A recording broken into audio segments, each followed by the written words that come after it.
All right. It's 6:45.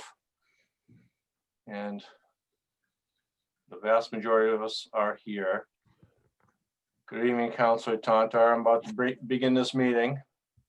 So let's bring this meeting to order. It's the Conservation Commission, City of Newburyport, January 19th, 2021. And this meeting is being recorded. The first item on our agenda is the approval of the meeting minutes from January 5th. I did have one comment. Gretchen, did you get that comment? I'm assuming you. Yep. You did? Okay. I did. It's regarding the discussion of the bridge at the Little River off of the Gloria or the Marlene Schrader Trail. Just one correction to that last sentence. And of course, I closed that file, so I don't have it in front of me. You want me to find it? Sure. Either that or I'll try and find it. I've got it up on the screen. Oh, okay.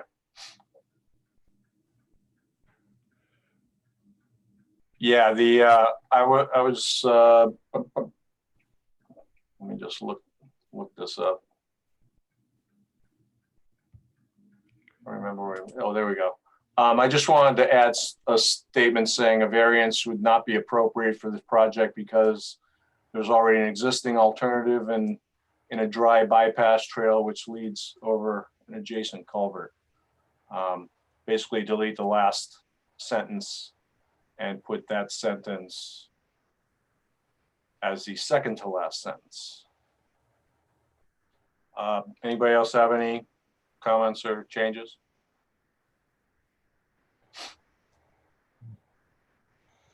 All right. We get a motion? Motion.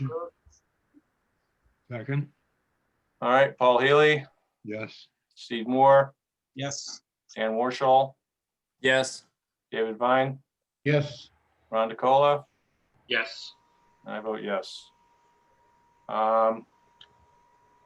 So next item of old new business, the before mentioned, well, Gloria Brownhart Nature Trail. This is actually the Marlene Schrader. It would connect the Marlene Schrader Trail to the, or at least partially go over the Little River Bridge adjacent to the Gloria Brownhart Trail. So we have Jerry on the line somewhere. Yeah, I just promoted Jerry to a panelist and unmuted him. So Jerry, you should be able to speak. All right. Okay. Jerry, just to FYI, we need to keep this relatively short because we have some other items on the agenda that people are waiting Okay. for. All right. I sent a little discussion points to Juliet. Were you able to get that to the rest of the commission? Yes, I did. I sent that to them today. Okay. Well, my basic point is on this bridge is that I have gone to the Massachusetts Recreational Trails Conference, and one of the conference room was one of the principles that they have at the trails is that people find a way. And what is with the Marlene Schroeder Nature Trail is that the entrance is about 30 yards down from an access point for crossing the river bridge. And the entrance to Marlene Schroeder Trail is very steep. And I've had several people who are up in years, shall we say, I'm up in years now, who said they can't go down that steep way to get over. Plus, I took the bridge that was there, and removed it, but there was rocks there, and several of the commission members mentioned it about it looked like a bridge. So I scattered the rocks, and sure enough, when I come back again after I'm working on the trails, they've rearranged it into a bridge. And to me, that's inviting people to come across, and it's easy because that's the Marlene Schroeder Trail just goes right past and sort of parallel to the stream. And so people are finding a way to get over, and it's very slippery, and the bank is steep, and even I have fallen trying to get across the stream. And so I feel a bridge is a much more safe manner because this is city property. And we've had a huge, because of the pandemic, a huge increase in the amount of traffic on the nature trails and on the bike trail. And people are finding a way to get over, a shortcut way over. And so I feel a bridge would be important to get over there. And because the commission was concerned about a central post, this design that I have presented does not have a central post, plus is designed to lay down. In other words, we don't have to prepare the banks or damage the banks. It lays down across so that we can have an effective trail that gets over, and it'll be a lot safer. And I noticed that public safety is part of our Newburyport Conservation Commission ordinance. And so I wanted to appeal to the fact that this would be something very important for safety. Okay, one thing I want to clarify is the picture that we have up here right now is at the other end of the trail. This is not the little river crossing that we're talking about near the Gloria Brown. There were two discussions. There were two discussions on the Marlene Schroeder Trail. I'm talking about the bridge that's right near the bike trail. Right. So And that is not this picture. Okay, Yeah. That's it. That's the sorry right one. about that. This, You see it, it's on page 4. this is what you're talking about. Yeah, you're talking about, yeah, This is what you would like to construct yes, over what is currently this. right. So as I told you in the emails that we had going back and forth, something like this would require a notice of intent because you're working within Right. the resource area and the bank and the buffer zone, et cetera. But it's also because you are working within the 25-foot no disturb zone, because you are working within actual wetland resource areas. This would have to be, there would have to be no other alternatives, and the commission would have to issue a variance for this stream crossing. So, and one of the conditions for a variance is that there be no other feasible alternatives, which there is a feasible alternative, and all you have to do is walk a really short distance up the bank a little further, and there's already a dry crossing. So the bridge is really not necessary. Again, Yes. I'm appealing safety and liability concerns for the city. Well, but like I said, there's another crossing that's already dry. It crosses the existing culvert, which is just up maybe 50 feet at the most from this location. There's a dry crossing across this very stream over an existing culvert. And I walked over it. It's very easy to get up and over there. So I don't believe that this bridge is the only alternative crossing. Again, it's just a short distance. You can even see it from standing right here. You can see where you can cross. So it's up to the commission, but this would require variance. And another issue, which is shown in this picture right now, as you can see at the top of the picture, there is a mature tree. And that's where this bridge would need to go, and that tree would have to be removed. Or there would be a tree directly in front of the bridge, which is probably not something, it's not something that I'm gonna agree with. Especially since, as Julie said, leading off to the right near where that pile of wood is, there's another trail that heads over to the roadbed over an adjacent culvert. So this would be a hard sell for me, because I don't really believe it's necessary. And the reality is that folks walking on this trail in general have to have some ability to walk on uneven trails, because most of the trail is like that. There's a lot of roots, there's a lot of everything in this trail and the whole trail system. So I don't see a big need for it. I've done a lot of hiking in the White Mountains and other mountain areas, as has Steve, and you don't have a lot of bridges like this. And So Jerry, you're welcome to submit a notice of intent for the work. Uh, I mean, I indicated that that's the route to go if you'd like to pursue the project.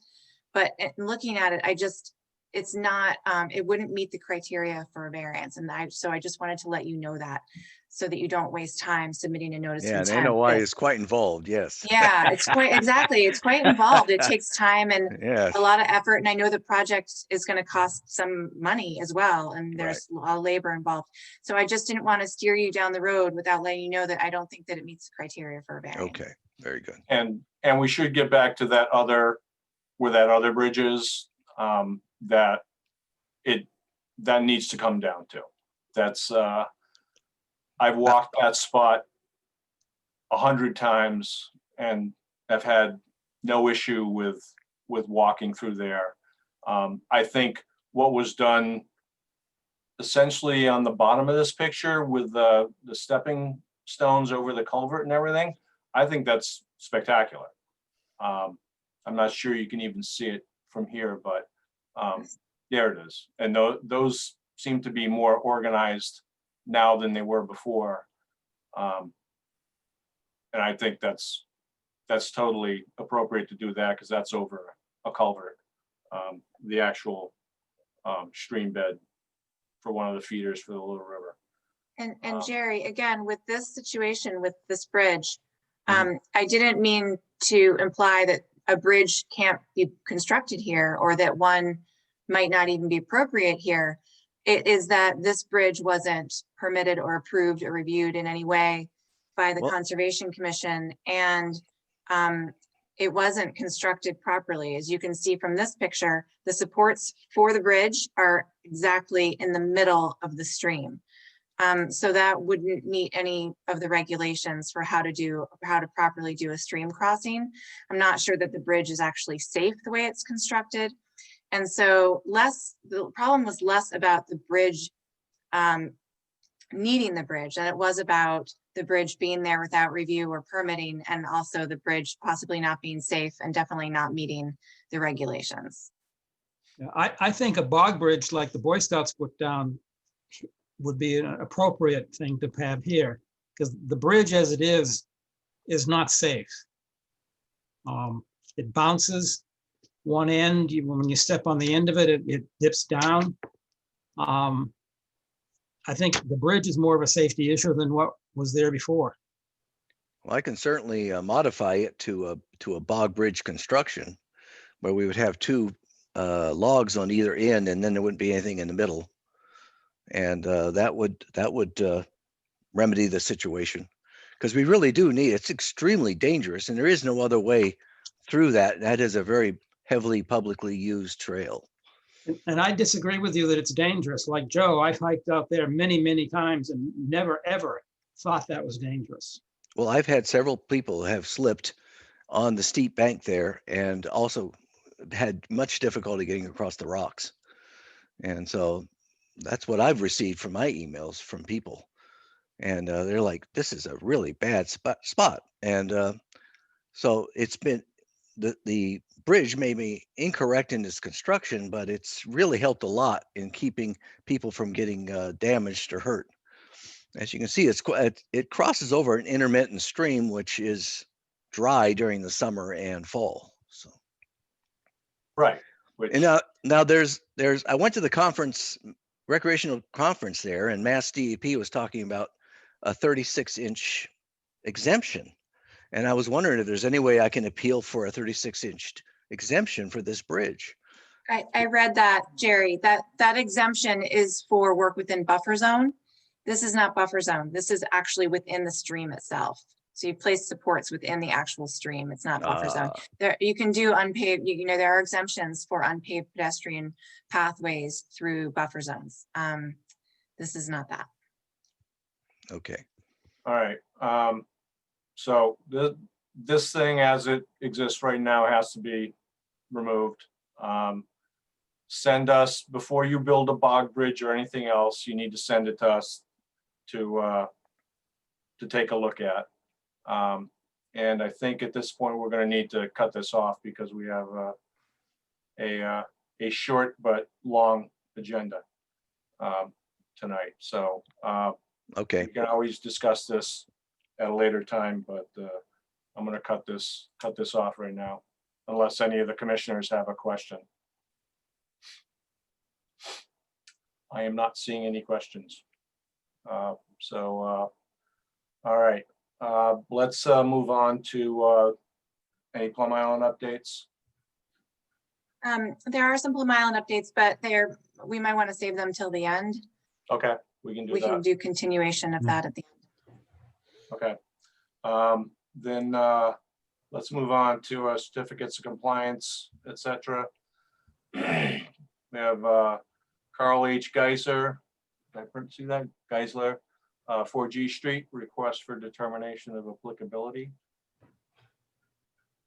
Yes, okay, I'm going to promote Mr. Geisler to a panelist. If you can just hold on. And is anyone else here for that particular project? You could raise your hand and I will also promote you to a panelist representing the project.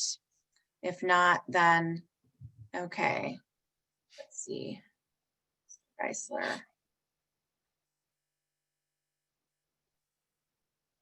I believe you should be able to speak, Mr. Geisler, if you'd like to give a brief overview of the proposed project. And turn on your mic. Oops.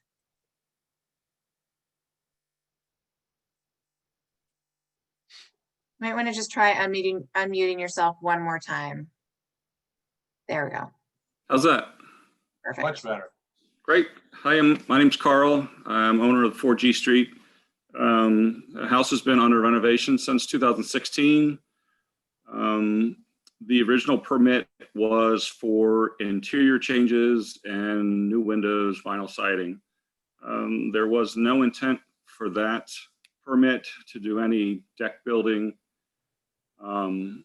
or exterior landscaping or anything like that. During the renovation, 2017-ish, the front deck, as we were doing the siding and windows, we discovered the front deck that was there, which was 15 by 7, I believe, was unsafe. It wasn't attached to the house properly. It did not have the proper footings. One section was just sitting on top of a cinder block. So I decided to remove it while I had dumpsters there and manpower and stuff like that. So now that I've removed it, I need to put in a new deck up front so that I have a second egress point out of the house on the main level to close out that permit. I've got almost everything done, and this is the last item.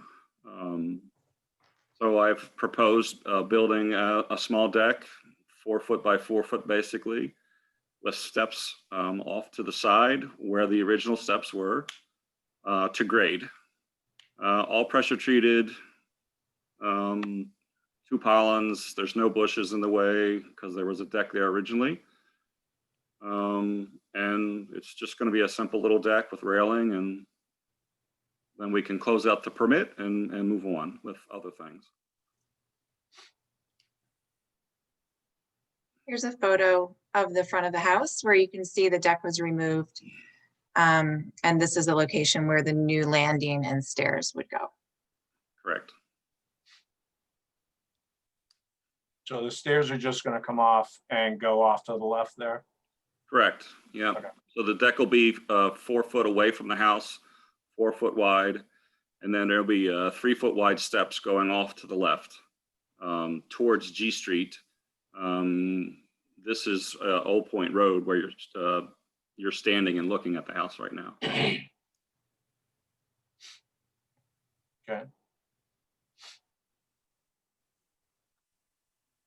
So as you can see, there's no vegetation in the area where the previous deck was. It's all sand. It's hard to see because this bush is in the way. But obviously it's less impact than the previous. Do you have any plan to put any native vegetation in anywhere after you're done with this, or? I have not. At this point, the front yard has quite a bit of seagrass up front. And I think we've planted maybe 1 or 2, what are those rose bushes called? Beach roses in the back. But we have left the land pretty much untouched as is.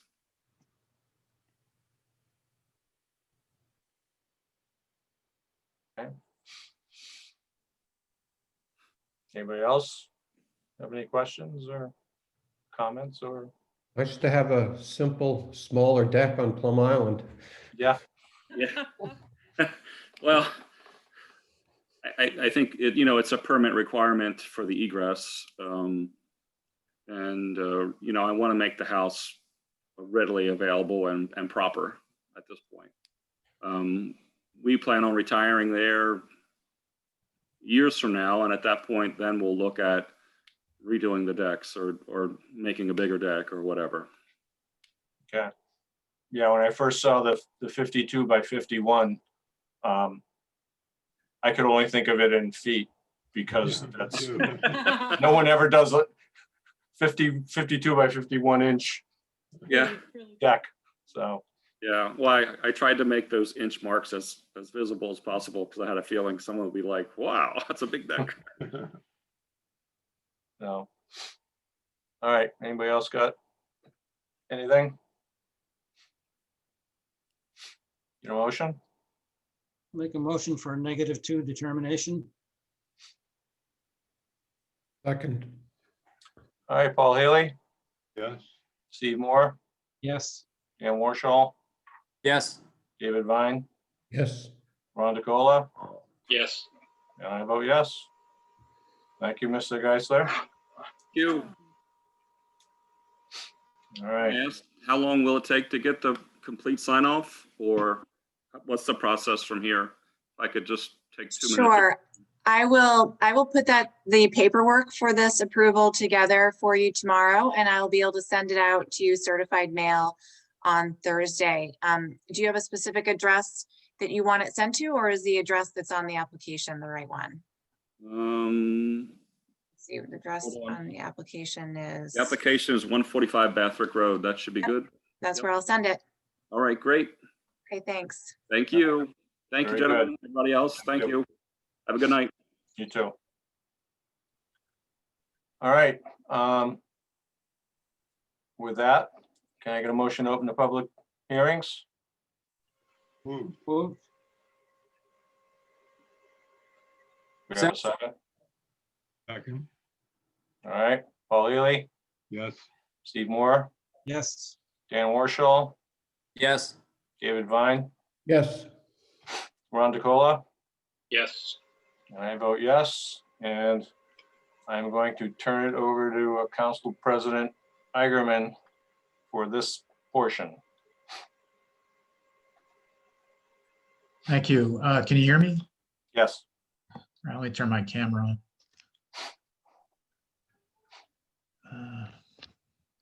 Well, it'll work or not. So first, we'll take roll call. I'll do the roll. I don't think Clerk Jones is with us. So this is a special meeting of the City Council. Councilor Connell? Absent. Councilor Tantar? Yeah. Here. Councilor Vogel? Present. Councilor Devlin? Absent. Councillor Zede, Here. here. Councillor Khan, Present. Councillor Shan, Present. Councillor Macaulay. He is absent. No, he's here. I just can't hear him. No, he may turn up. Councillor Wallace, Here. Councillor Lane. Here. Okay, great, thanks. Okay, so thank you very much for letting us meet jointly with you. The purpose of the joint meeting is so that we can deliberate together. Obviously, there's no agenda item for voting.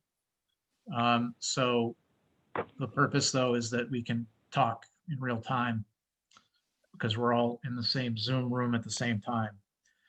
Councillor Wallace had a set of questions that she sent staff, and staff sent written answers. But before we go to that, I wanted the commission to know where the council is on what we think we know. And remember, of course, we're not experts in the Waterfront Protection Act or your wetlands ordinance. I'm sorry, Wetlands Protection Act or the city's wetlands ordinance or the city's wetlands regulations. So again, I'm just going to summarize what we think we know. First, jurisdiction. So we understand that under your regulations, you have jurisdiction not just over wetlands, in this case bordering vegetated wetlands, but also a 100-foot buffer. So if I could share my screen, I'll show people what a buffer looks like. Let's see.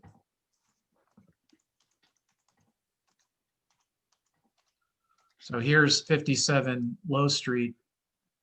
There are a whole bunch of concentric lines that people can see, but it's the outermost dashed line, the one that actually goes through the existing building and then curves in a big arc.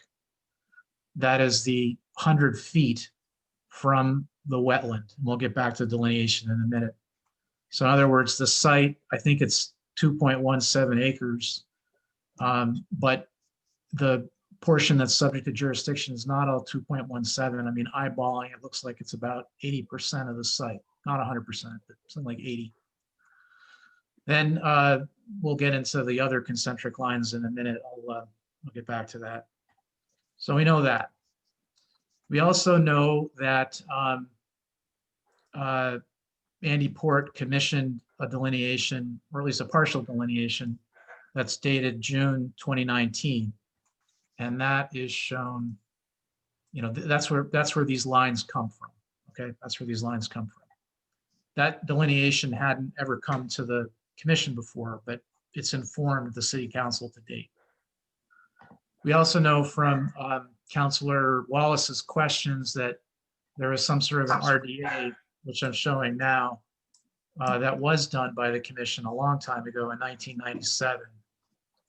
So this is a little different, looks a little different because it doesn't distinguish between the parcel that the city is considering purchasing, which is the top part, and the rest of the National Guard land. But they seem to have been focused instead on, at the time, piles of material and what they label as a drainage swale. But drainage swale is a term of art, so we're not going to call it that. We're going to call it a ditch or depression. Okay, so back to, where is it? This drawing. So the outermost line, you'll see if you zoom in a little bit, it'll show 100-foot distance. So here it is, 100-foot buffer. So to explain to the council, under the city's wetlands regulations, buffer zones don't mean that you can't do anything there. That's not what it means. It means that it's jurisdictional for the commission and they have to know what you're doing. Buffer zones are, quote, significant to the values and interests. So the concern, the reason why buffer zones exist is because if you do things in certain activities in the buffer zone, it could affect the wetland. And we can get into that later.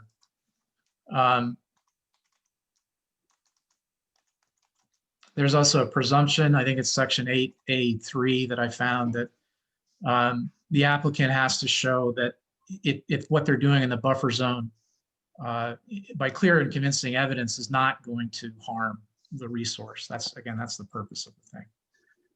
Finally, there's a total disturbance rule. That's 8A4C, which provides that the total disturbance of the buffer zone, so again, everything within 100 feet, we're not even talking about the wetland yet, cannot exceed 20%. So for example, if the buffer zone is 100 square feet, that means you can only disturb 20 square feet. Obviously, those numbers are going to be bigger here. Next, we get to the sort of outer 50 feet. So you see 50-foot outer buffer. I think I'm highlighting it here, my cursor. There is a special rule to handle that in Newburyport under the regulations, where if they're minor activities, you don't have to go all the way to this commission. They don't have to have a hearing. There's a letter permit, so-called, that staff can approve. So again, staff is verifying. It's not that you just go ahead and do it. You still have to check with staff. And they, in this case, Julia Gottfredson reviews it, confirms that it's a minor activity that's not going to be harmful. She can approve that by mere letter. Then we go into the 25-foot no disturbance area. So it just so happens in this drawing, to differentiate, it's the heavy dashed line. That is the no disturbance area. And 25 feet in from that, you see 25-foot buffer is where the actual wetland is that was delineated in June. So what happens in the no disturbance zone? Well, strangely enough, disturbance of any kind is prohibited. And this is because the 25 feet is considered the most likely, where if there's alteration, because it's immediately adjacent to the wetland, it's likely, that's what the regulation says, to result in altering the wetland itself. So there are strict controls in Newburyport on what you can do in that area. Then we've had talk about variances. So the city's wetland regulations, section 9A, does have a variance provision. And in their discretion, the commission, not staff, but the commission can grant variances from specific requirements of the ordinance and the regs after a hearing, and they have to make findings. So they could, theoretically, they have the power to waive any of these rules. There are limitations. They're supposed to make certain standards they have to meet to do it. It's not unfettered discretion. And we can get into that later, but that's written into the regulation of what they have to look at in order to even give such a variance. And mitigation measures have to be done. When it comes to an actual alteration of wetland, so that would be this area here.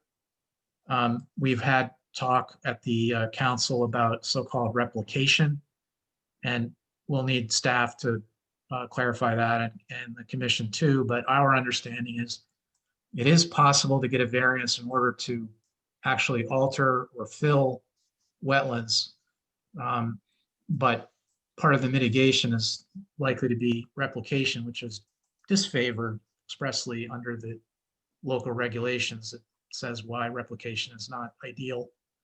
And then there's valid grounds for the commission to deny a variance where the cumulative alteration, as I understand it, is 5,000 square feet. It doesn't say that they can't give the variance. It just says it's a ground for them to deny it. And then finally, I don't have it, but staff does. One of the things that was brought to light was there's a gravel area. You'll see here, gravel. And there's a little bit of weirdness there. So if Andy has that image that Councillor Wallace sent in today, you can put it up.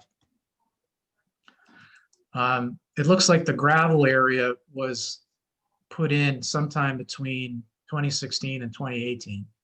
We have an aerial photo. I'll do stop share. We have an aerial photo because, Google always takes aerial photos. So we know it went in at that time, but we couldn't find any evidence that anyone ever went to the commission for permission. So clearly it was either now, today it's in the so-called 25 no disturbance zone. So it wouldn't be allowed. We don't know what it was when it was put in between 2016 and 2018. It might have been wetland. The boundary of the wetland, you'll see, is right on the edge of it. So who knows? And then, that pretty much catches everyone up on what the council has heard to date. Let's see. Andy, do you have the image of 2016 versus 2018, just because people can see the gravel? No? Yeah, there you go. Right, so that's what we're talking about, is this little area to the southeast edge. So the wetlands have already, or at least the buffer zone, there's already been some alterations which will count against some percentage. And I assume a permit will be sought after the fact, but I don't know that. So I'm going to go back just so while we're discussing and show this drawing, because it shows all of the various buffer zones, and I'll zoom out. And with that, maybe we should go to Councillor Wallace's letter and go through her questions and answers. Maybe that would be, but before we do that, do any of the commissioners have any questions of us before we plow ahead? I guess just, sorry, we're kind of barbarians on the city council, so you have to raise your hand to be recognized.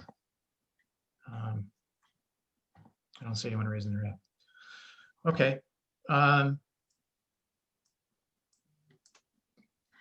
Why don't, Andy, you take us through Councillor Wallace's letter? How about that?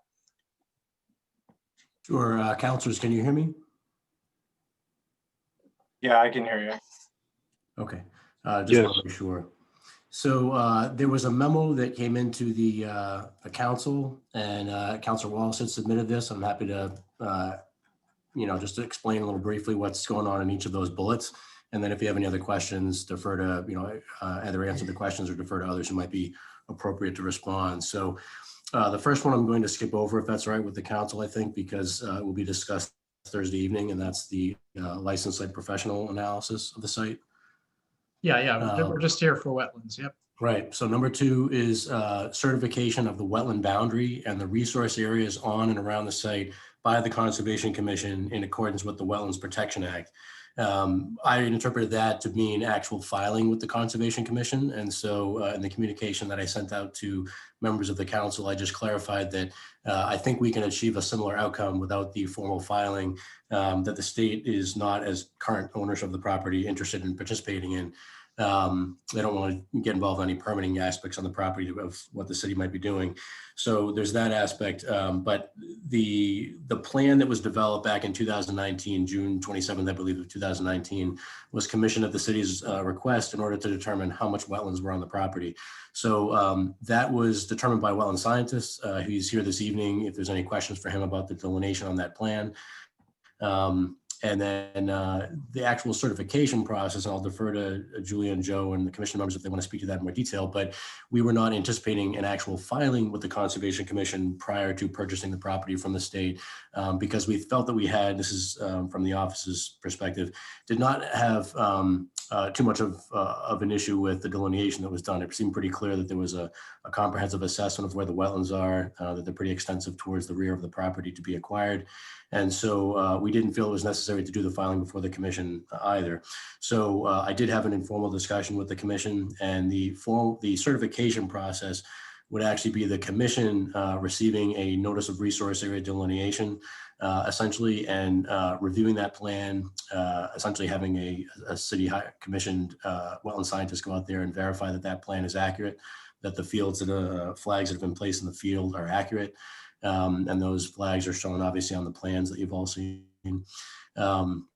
However, that process, any questions about that, I will defer obviously to Julie and the commission on, but the question there was whether or not the city could get certification of that I presume from this memo prior to the acquisition. I don't feel that that's necessary. I'll defer to the commission and the commission's agent on that, but I don't feel that's necessary to resolve some indication of the order of magnitude of wetlands on the property, or any considerations we might want to keep in mind. Councilor Eidman was pointing out the resource area and the buffer zones. And so I think that with the city's own officials, we can have a pretty good assessment of what the possibilities are on the site without the formal filing. But on that, I'll defer to councilors and the right. commission members. Well, Councillor Shand has her hand up. Go ahead, Councillor Shand. Thank you, Council President. Can you actually post, you're showing the one that was in order 214. Can you actually post the site plan that was created by Meridian Land Services? Yeah, it's a little harder to read, but let me find it. You go ahead, I'll dig it up. And I just want to make sure we were looking at that one too while we were having this conversation. Thank you. Sure. God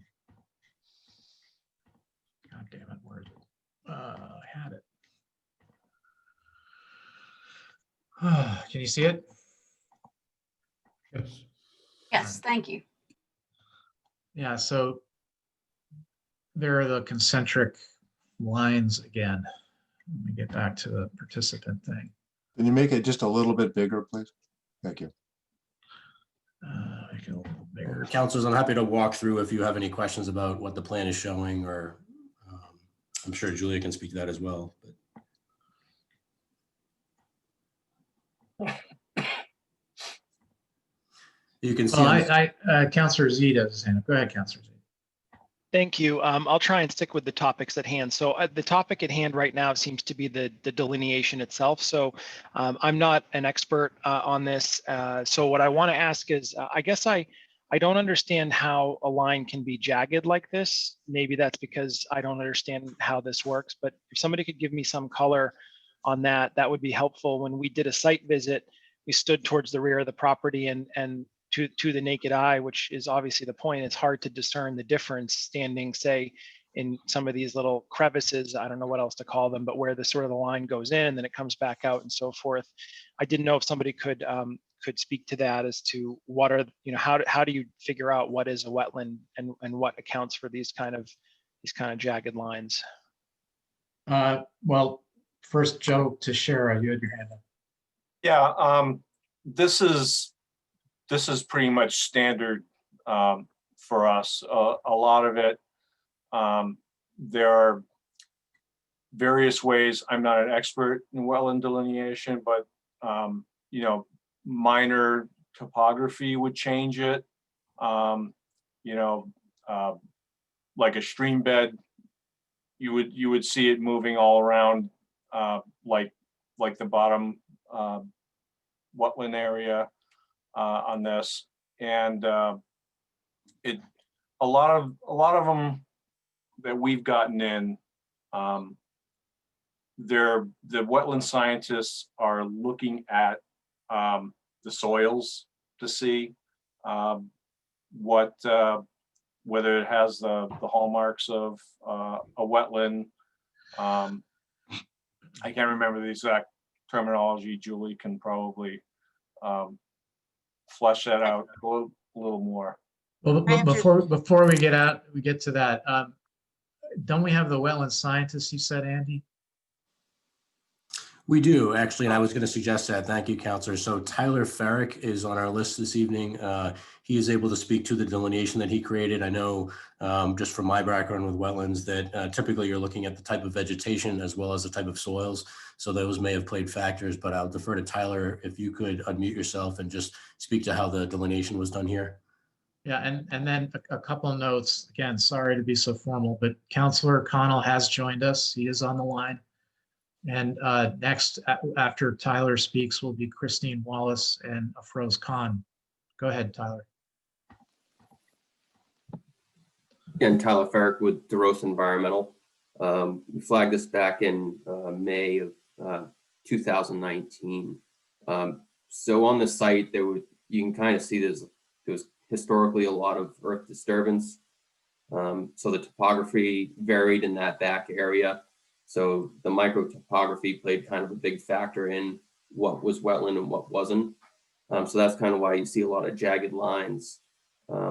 Pretty much a lot of the hydrology comes off from the pavement and it dips down. That's kind of where it goes up to a wetland finger by wetland A22 and slowly starts to drain down. But there was a lot of areas out in that field area that was a sandy gravel. Just tonight I saw the old plans of they removed fill piles, so that could play effect where the wetland line fell. But it is all based on soils and vegetation. So in areas that were historically excavated, fill put over, that's when it would come down to soils to determine whether it's wetland or not. Could I just ask one quick follow-up, please? Yeah, just follow up. Just one last question. So this was done in May of 2019. Is this plan still considered usable and valid? Is there a timeline on which these operate for those of us who don't understand how it works? For the delineation, it's 3 years. 3 years, So got be it. still valid. Got it. Thank you very much. I yield. Thank you. Councillor Wallace. Hi, thank you, Council President, and thanks to the Conservation Commission for having us. I thought this was probably the appropriate forum to kind of go into some of these details because we, a couple of weeks ago, we had the city council kind of arguing about wetlands. I thought, this is really what the Conservation Commission should be doing. So we kind of veered away from my memo here, which is fine. I just kind of want to bring it back a little bit. I know Andy Port was talking about a few items, but I think we can come back to the memo because I think some of these may get kind of discussed as we go. But I think what would be really helpful right now, and as the wetland scientist, excuse me, started, is just talking about the physical characteristics of the site. Because once you have kind of your wetlands figured out, and that can be a process, especially on a site like this, that is very flat, it's disturbed, and it has very high groundwater. It's a low-lying area. So in my experience, you might have a wetland scientist for a developer saying one thing, and then you might have a wetland scientist for a municipality saying another thing. You have to kind of work it out, and that's where the Conservation Commission makes the decisions. But I do think it would be good just to talk about the drainage that's out there, the hydrology of the site, not necessarily if things are jurisdictional or not, we'll get to that. But I think, I don't know if DPS is here, they may have some insight based on their recent field visits and their records. I think that would be very helpful. And then after that, kind of talk about the regulatory component. So, and just for any of you who aren't familiar, my background, I'm a civil engineer. I still have an active PE stamp. I spent many years with different consulting firms doing stormwater design, roadway design, and a lot of development reviews on behalf of Conservation Commissions, ZBAs, planning boards, etc. And I actually was on the Arlington Conservation Commission many years ago. And I also at one point was a soil evaluator. I haven't renewed that license. But so anyway, so when I came into this project and started researching it, I couldn't help but put on kind of my engineer peer review hat. So that's kind of where I'm at. But I think having these discussions in public is very useful. And I will be curious to listen to all perspectives and, we can go from there. All right, well, before we go back to Mr. Farrick, because we have the benefit of having it and he can talk about what he saw. And I don't want to forget the ditch, or whatever it is that was identified in 97, because that's not shown. Let me call on Councillor Khan, who was waiting. Councillor Khan. Council President, I could defer to the expert, the wetland scientist, to answer Councillor Wallace's questions. I'll, if you could just keep me in the queue after. Thank you. I will. And then after you will be Councillor Vogel. So Mr. Farrick, can you sort of answer the question about what you saw and characterize the site generally? Yes. So in the back, I mean, relatively, there is a high groundwater table at the site. You see that through various areas, but there are different drainage swales. One would be, can't get on the plan, I can't get a direction, but going from wetland flag A24 to A28. It's not depicted on the plan, but there is a swale that runs there to help divert the water towards the back Yeah, of the property. that's the southeasterly lot line. Yep. And then on the front of the parcel where you drive in, there is an intermittent stream that flows into a culvert. And then it goes underground, assuming it appears it goes a few properties down to other bordering vegetative wetlands. And the intermittent stream does come up gradient on the road. And there is also vegetative wetlands up that way in other properties. So you can just see a little portion of that in the corner. Well, help us out here. So the intermittent stream, which is on near Low Street, is that shown in as, I mean, those don't have flags, right? Those do. There's a C, wetland flag C1 start, and then it goes to the C3 end, which is the start of the culvert. Okay. And then the other side of the intermittent stream is marked with wetland flag D1 to D3. Got it. I see now. I see. And what about, again, what about this 1997 thing, which was on the northwesterly lot line? Is that plan, can pop up that plan real quick? Yeah, sure. I'll pop it up. Can you see it?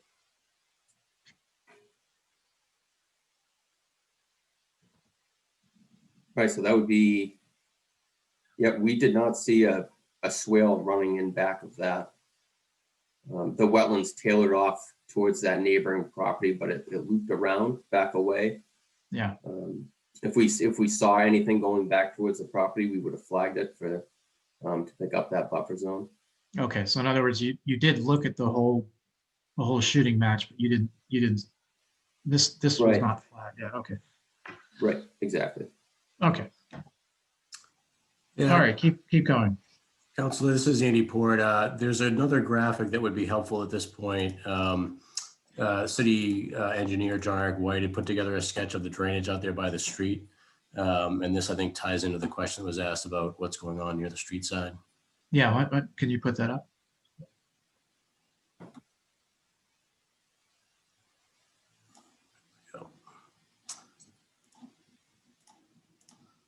So he's put a couple of captions on this. But what he's basically indicated in here on this graphic is that there's a swale along the roadway there.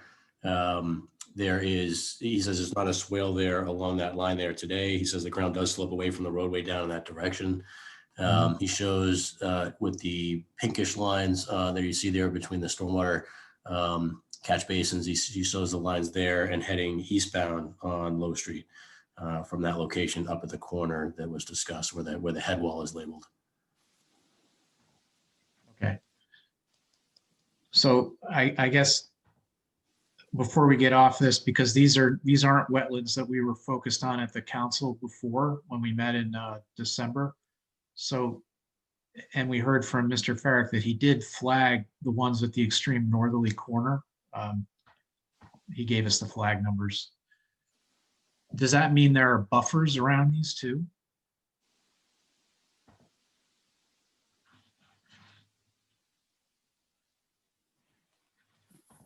Maybe Julia would be the right person. Oh, yeah, I'm sorry. I can't raise my hand, FYI, because I'm the meeting host. So Oh, for some okay, reason, yeah. Zoom isn't letting me do that. You'll have No to problem. just ask me questions. Okay. So yeah, Councillor Eigenman, your question is, are there buffer zones around which areas?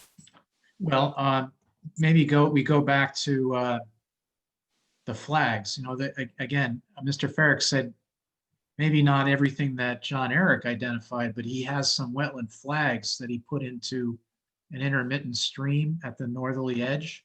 Yeah. Right, exactly. So if that's wetland, does that not mean that there are buffers around it within 100 feet? Well, it depends on I how think that that's, comes down to whether or not the wetland vegetation that was detected there has something to do with a man-made drainage conveyance versus is it a resource area? Well, right. I mean, a lot of times there's plenty of wetland vegetation in man-made drainage swales, and a roadside swale like this, John Eric went out and looked at it. It flows through a culvert. The roadside swales are typically not reviewed as jurisdictional wetlands these days. They used to be.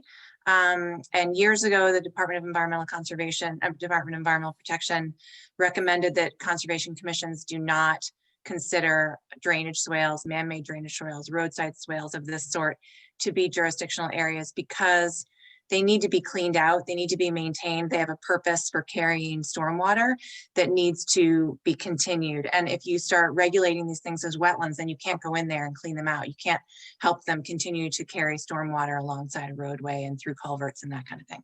So in this particular case, we would not regulate this drainage swale as a jurisdictional wetland, even though it might have wetland vegetation in it.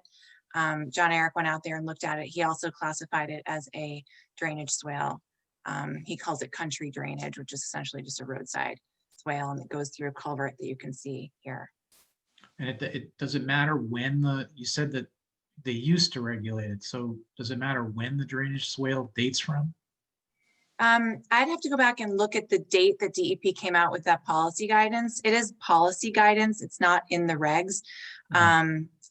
But they said that, and again, I apologize, I don't have this on the tip of my fingers. I would guess it was over 10 years ago that they recommended to conservation commissions that man-made drainage swales not be regulated as jurisdictional wetland areas. And that's been the practice in Newburyport throughout the industrial park, especially. These property owners need to maintain those drainage structures, those drainage features, the swales and detention basins, etc. And if they are regulated as wetlands and we won't let them go in there and remove that accumulated vegetation and sediment, then you end up with a clogged system and the things start to flood and culverts get clogged. And so it's really important to allow these man-made drainage swales and other stormwater features to be treated as such and not as jurisdictional wetlands. Got it. And before we go back to Mr. Farrick, we were talking about John Eric's graphic here. So we maintain this particular country swale that John Eric calls. Is it part of Low Street? What is it? Or is it the Army? I'd have to, yeah, I don't know. I'd have to look and see if it's on city roadway property right away or whether it's on a private property. Yeah, I believe that's in the actual right of way. I'm trying to pull up a plan that John Eric had sent me, but I believe it's in the right of way. That's fine. I'm just curious. All right, let's go back to, sorry, I interrupted. Go ahead. I think you were, anything else that we wanted to talk, because we don't have John Eric, unfortunately, but Andy, was there anything else you wanted to say about this diagram before we go back to Mr. Farrick? No, thank you. Okay. Mr. Farrick, was there anything else that you wanted to, I was trying to figure out what these swales were. I mean, we did. So why don't you go ahead if there's more? No, I mean, the only thing I'd add that swale in the red, we didn't see that out there. But the swale marked in the blue, I mean, it does carry a lot of water. You can see it flowing today.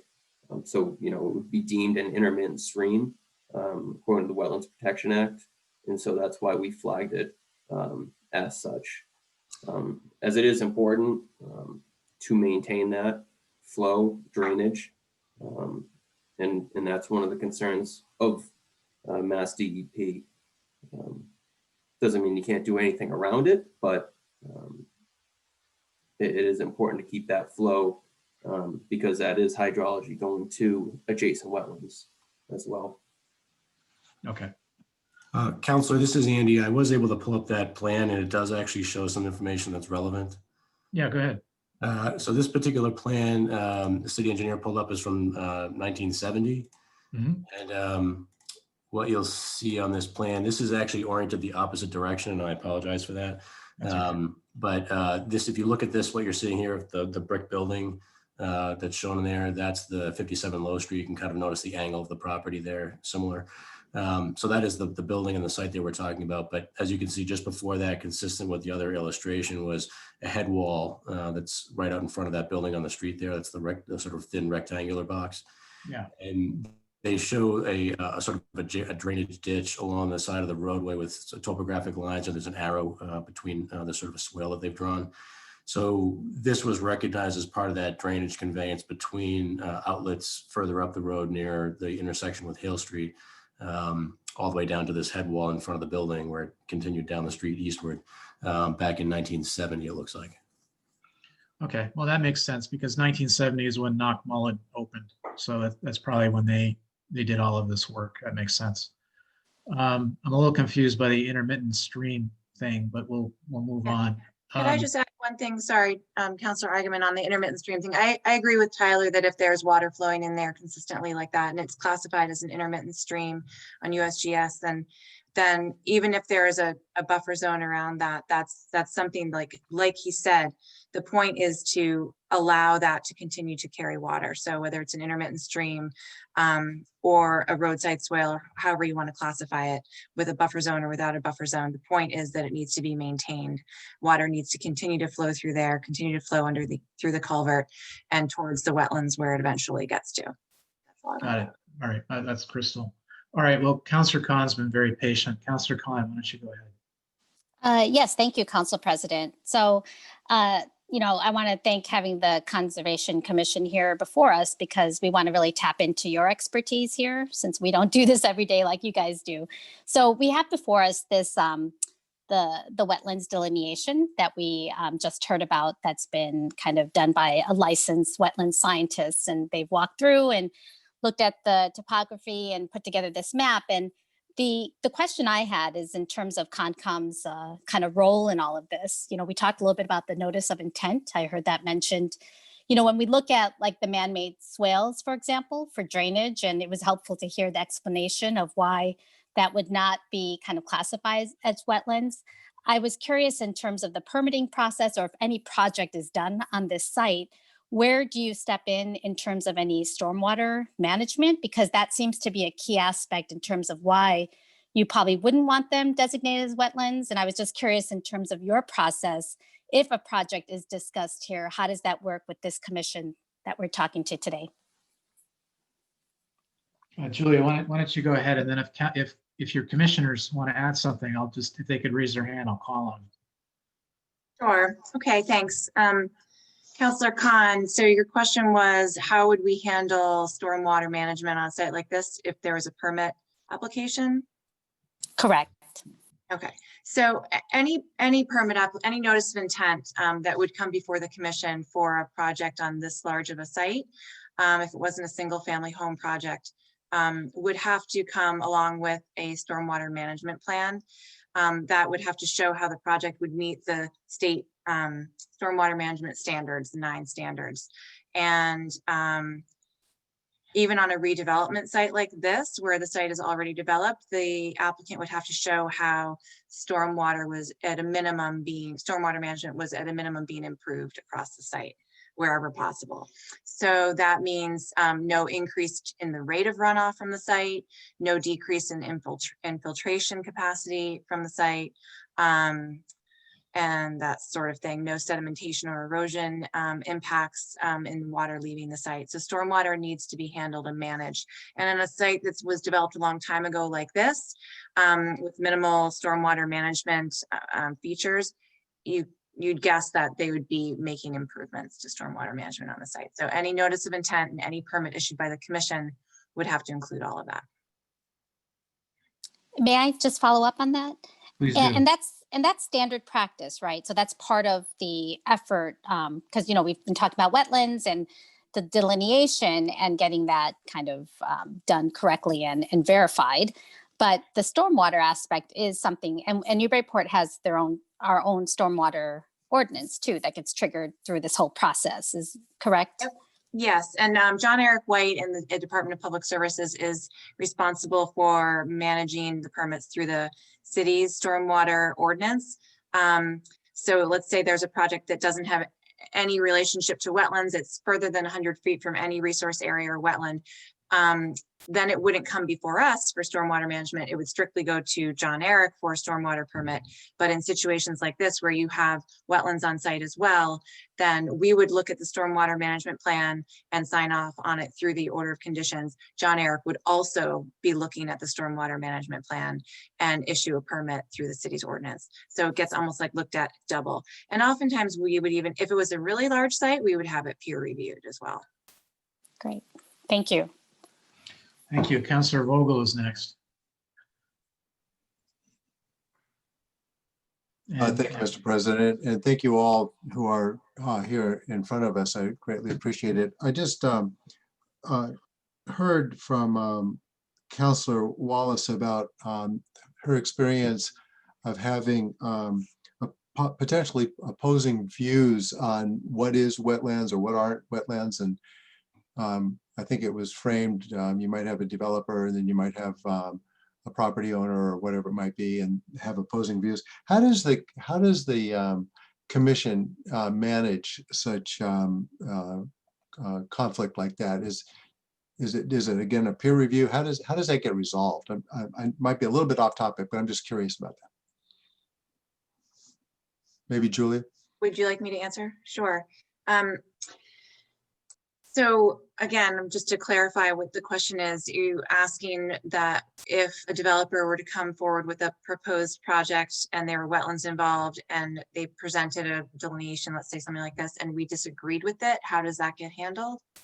Yes, thank you. Yeah, or maybe even someone from the public or a neighbor or a butter comes and they disagree with it.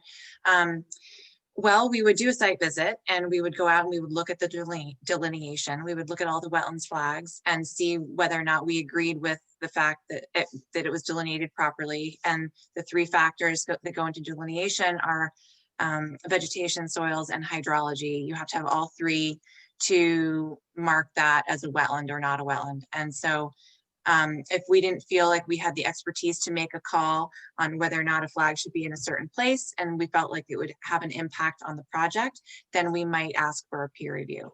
And we've done that in several times in the past, especially on larger projects. So the peer review usually settles it. Thank you. But before I go to Councillor Wallace, I wonder, Julia, if you could make me a host because I can just lower people's hands, because Councillor Collins told us I can't lower her hand. Or you can lower her hand. I could ask you. So yeah, there we go. All right, thank you. Councillor Wallace.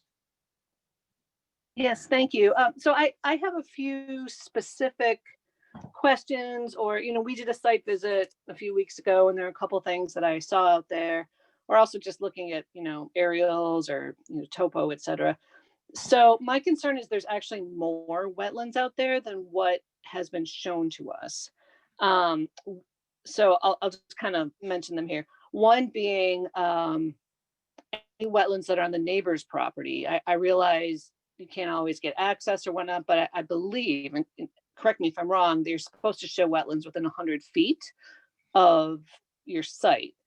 So that would have to be shown, because then that would affect where the buffer is. So when we talk about the long swale that's there, yeah, it may not be exactly all the way down the line like it was, but it is wet back there somewhere, because the topography goes from the street down to the vegetated wetland that's behind the site we're looking at here. So that's my first question, is what about wetlands on the neighbor site? Two, that we also saw out there, and this was also part of the 1997 RDA, was that swale, and there was water in it and there was vegetation, and that is not shown on the plan that we have seen so far. And so that's another question I have. And then third, about the swale in the road and ditches. In my experience, again, I had a lot of roadway experience. We flagged, and I worked with the wetland scientists. We flagged anything that was wet next to the road, and this was a while ago. But from what I understand, DEP came out with new regulations. I actually have it here in front of me to kind of help clarify when stormwater management features, whether it be a detention basin or a swale, that kind of thing, is actually regulated under the policy. So I won't read it all, but it's 310 CMR 10.02. And it says stormwater management systems designed, constructed, installed, operated, maintained, and improved as designed with the stormwater management systems. Excuse me. Do not by themselves constitute areas subject to protection, provided that the system was constructed, installed, or improved after November 18th, 1996. And that's when the stormwater management regulations went into place. So from what I understand, it's you know, once you build a stormwater feature, you want to be able to dedicate it as a stormwater feature. But what they're saying here in this provision is that it had to be done after 1996 and done in accordance with the correct details, design standards, etc. So I think that's where they kind of drew the line. As far as a roadway ditch, this one, the fact that it's running and it's called an intermittent stream, you know, it is pretty low. So I'm wondering if part of it is fed by groundwater, because it also hasn't rained in quite a while. So, you know, whether it's bordering vegetated wetland or not, I don't know. But again, in my experience, I've seen where, you know, an intermittent stream might be called bank or have land underwater. And so it's still have a buffer zone. But I guess my question is it a swale or is it a stream? And then is it a perennial stream if it's flowing right now? So that's just my question, excuse me, in terms of, are there more wetlands out here than are shown? And I just ask this because when we go into this decision as a city council, we want to make sure we have all the information. We don't want any surprises, whether it's cost or legal appeals to the wetland line. Just trying to get all the facts before we have to make a very tough decision. Thanks. Well, let's turn to, we've got the benefit of having Mr. Farrick. So I heard two parts to your question. The first was he was able to do some delineation on the parcel that's being retained by DCAM, but there isn't anything where the private home is. That's the first question, is what he thinks about that. And then the other is the intermittent stream and this 1996 date. So Mr. Farrick, are you still there? Yes, I'm still here. Please go ahead. Yeah. Yep, I'll start off with the neighboring parcel. We pretty much with a wetland flag A1 start, we showed that's where it cuts back towards the house. So there was no wetlands that kept going back towards the one-story brick building. So that wetland flag A1 without going on completely on the neighboring property would be the closest point, which would reflect the furthest 100-foot buffer zone from this particular wetland on the site. In regards to the intermittent stream, it does not show up on the USGS website as being perennial. And especially as a small stream like this, it would just, it's typical to be an intermittent stream, not perennial. Clearly looking at the depth of the swale, historically, it's definitely probably been dug and improved to fit culverts in, because it's definitely not natural. But there is, of course, there is water in the stream. There is soils there. And during the growing season, there is different sedges, rushes that grow along that stream, and some silky dogwood we saw out there as well. So when we flagged that, we were including that vegetation in that delineation along that intermittent stream. What about the 1996 thing? What does that mean? Nothing? Is that not relevant? No, I heard that. It is relevant, but in this circumstance, that's why we flagged it as wetland, as it is jurisdictional. So I would agree. with that 1996. Okay, Counselor Agaman, may I quickly follow up? yeah, please. Yeah, that was the little piece that behind the trailer. So there's actually, you know, kind of two swales there. There's the one along the road, and then there's that other one. I think it's all connected, but it starts to go perpendicular to that other one. And that didn't show up on the plans. So I'm not sure if it goes all the way back along the property like the 1997 RDA shows, but there was definitely something up kind of behind the trailer there. Right, I see that in that plan. In reviewing the wetlands out there, we didn't see a swale or consider it a connection. And we walked all throughout there. Councillor Wallace. Unless there was something new, but from our review, we did not see a jurisdictional swale in that area in particular. Councillor Wallace, I would just speculate that what might have happened is that there was historically a swale there, because as we can see, their water is flowing along the roadside in an intermittent stream probably at some level. And it could be that in the past, that water then turned and flowed back along the property line back towards the wetlands, which are down gradient behind the site. And then later the culvert was created, and now they've directed the flow through the culvert and along the roadway and stopped the flow back towards the rear of the site. It just could be, I mean, I'm just throwing that as a hypothetical of why we would see it on this 1997 plan, but not be seeing enough evidence of it out there now. No, I mean, that makes sense, but we actually saw it. I have pictures of it. It was wet, and there were like a lot of birds and there were bunnies hopping around. I mean, that's, you know, anecdotal, but I was actually surprised to see the water there. And it may not be connected all the way back, but there was a wet spot there, just for the record. Yeah. Before I go to the next counselor, Joe Teixeira has his hand up, which is incredibly exciting because he's not a counselor and we wanted some commissioners too. So Joe, why don't you go ahead? Yeah, with regards to, you know, calling the swale, or, you know, calling it a perennial stream or intermittent stream and all that, the commission needs to be pretty consistent about how we classify drainage structures like that. And if we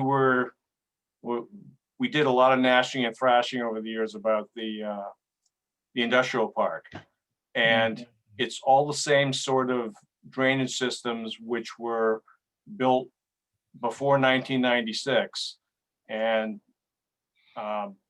we would need to be consistent in how we're treating those. If we're gonna, you know, do this sort of classification. So the industrial park, a lot of the drainage swales in the industrial park have water in them most of the time. Some of those, the basins always have water in them. So we got to be consistent. Got it. Thank you. Councillor Zede is next. So just following on the same conversation. So the classification aside, which is over my head and above my pay grade, what are the practical implications for the usability of the land around that? Not from a strictly practical perspective. So as Julia mentioned, the point here is you want the water to flow. There's a question about how you classify it, which I assume would have an impact on buffers and so forth. But just from a practical standpoint, what does that mean? Does anybody know the answer, or somebody who does this on a regular basis? How much practically do you need to leave around something like that so that it can continue to do its function? Maybe more practically, because in this case, it's not a private developer considering this, it's the city and the city. So, we sort of have to be on both sides of this and understand what are the practical implications of it. And then, obviously I'm not diminishing the debate about the regulatory side about what is this thing from a sort of a more legal perspective. I just want to understand the practicalities. I don't know if Tyler speaks to that, or who could, or Julia or somebody could speak to that kind of. So what does it mean? So forget about the legal Or a aspect. commissioner, or a commissioner. Or yeah, Yes. or definitely a commissioner, please. Sorry. Yep, agreed. Thank you. Then I'll I'm speak. happy to speak if you want. Yeah, please, go ahead. Dead air is painful. So with an intermittent stream, especially in this case, it's mainly functions as drainage for, you know, storm water, surface water.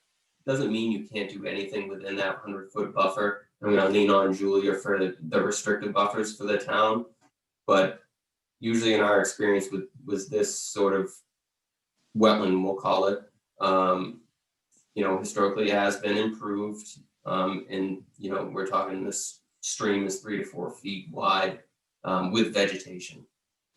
So this would be more of a wetland that you could do more activities closer to. Unlike the wetlands in the back are more pristine. There's vegetation, it's more wildlife habitat, unlike the front portion. And I can't remember the Newburyport's restricted buffers, but I'll let Julia chime in on that. Thanks, Tyler. I would agree with that. If this were classified as an intermittent stream with wetland vegetation, there would be another 100-foot buffer zone around it. There would be another 25-foot no disturb zone around it, just as we have back in the wetlands towards the rear of the site. But like you said, this is already a fairly well disturbed and previously developed site. This intermittent stream, if we want to call it that, for now, is also functioning as a roadside swale, a roadside ditch, receiving drainage from the roadway and from up further north there. So we would just, again, the commission would review any project that came before it to make sure that stormwater was being managed properly. And they would have to look at what's taking place within the buffer zone around that stream.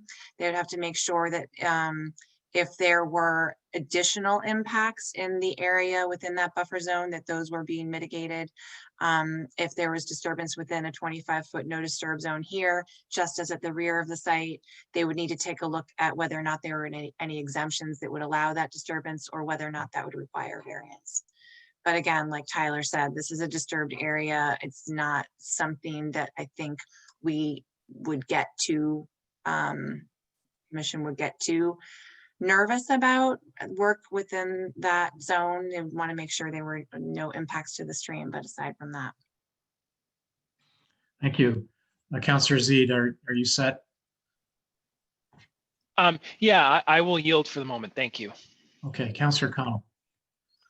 Yes, thank you, Mr. President. I'm going to ask a couple of, well, two questions. One for the general public, and I know the answer to, but I'd like to hear it from our conservation commissioners, and then another one which is more global about the utility of this and the advisability of the city acquiring this land. The first question is, if the city were to acquire this, would we be required to meet all of the regulations that fall under your jurisdiction, similar to a private developer who purchased the land and suggested a use to you?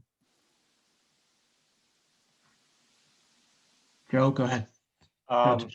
Yes, the city would have to abide by all the regulations. And of course, with variances, there's overwhelming public benefit. And clearly in certain cases, you know, or in this case, there could be an argument for public benefit for any incursion into the 25-foot.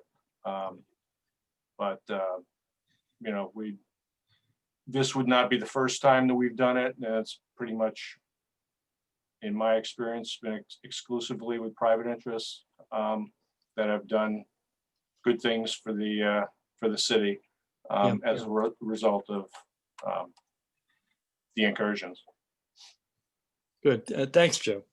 My next question is more global, and I'd like, from the perspective of our wetland scientist, Tyler, and then so a kind of a wetlands or a technical perspective, and then a regulatory perspective, perhaps from Julia or members of the commission.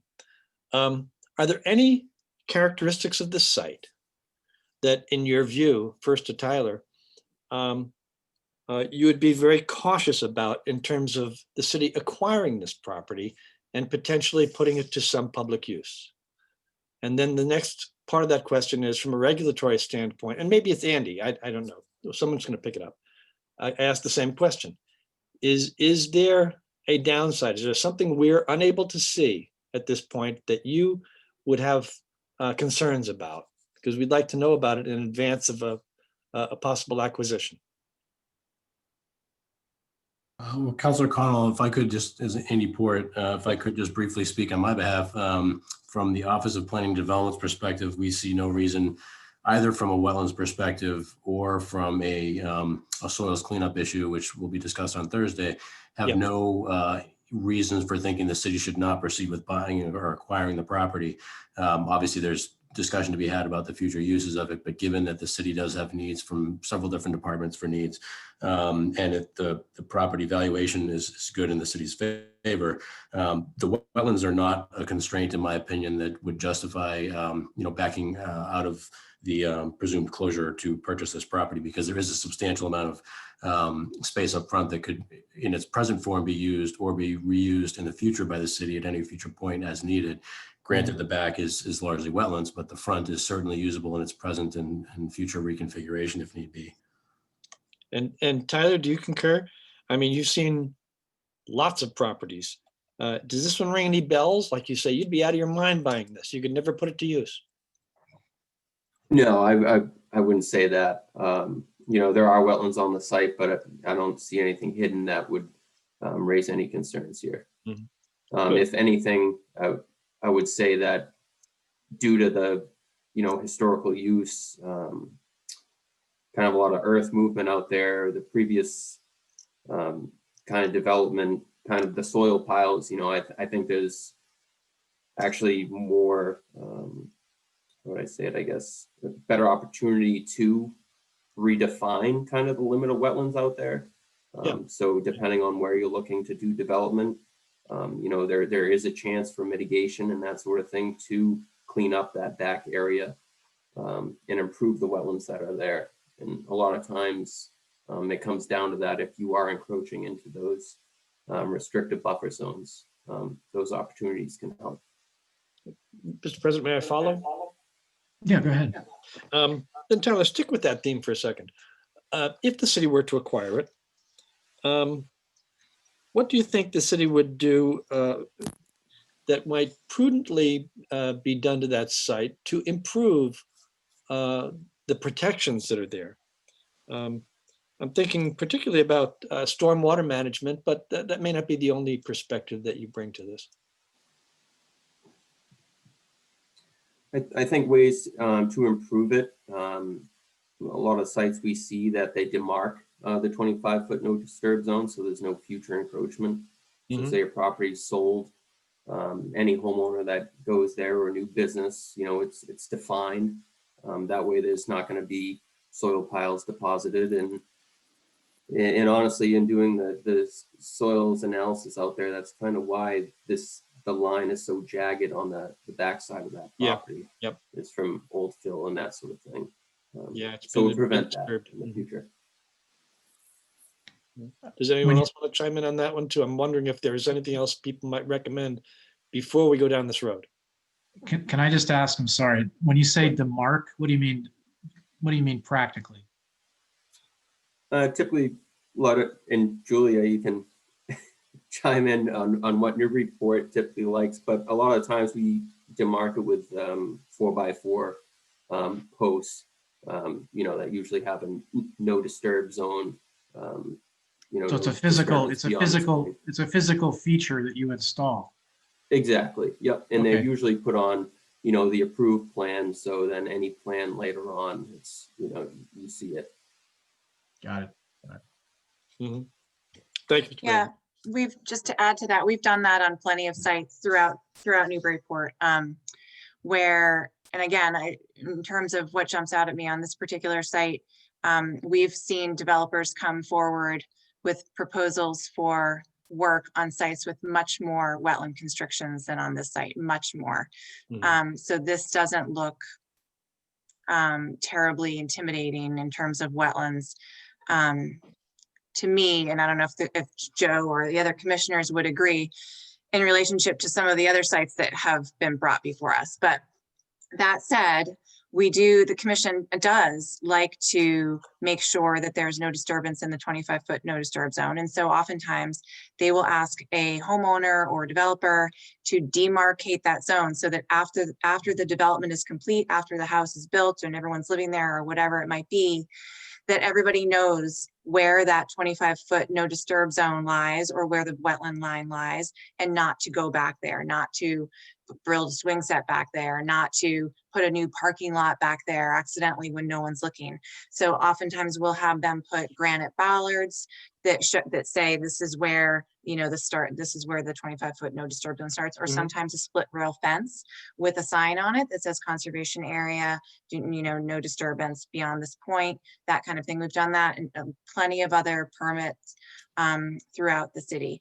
So, and this is an opportunity to do something similar like that. And again, it's usually comes along with an order of conditions where the commission will require those things to be put in place after construction. Good, thank you.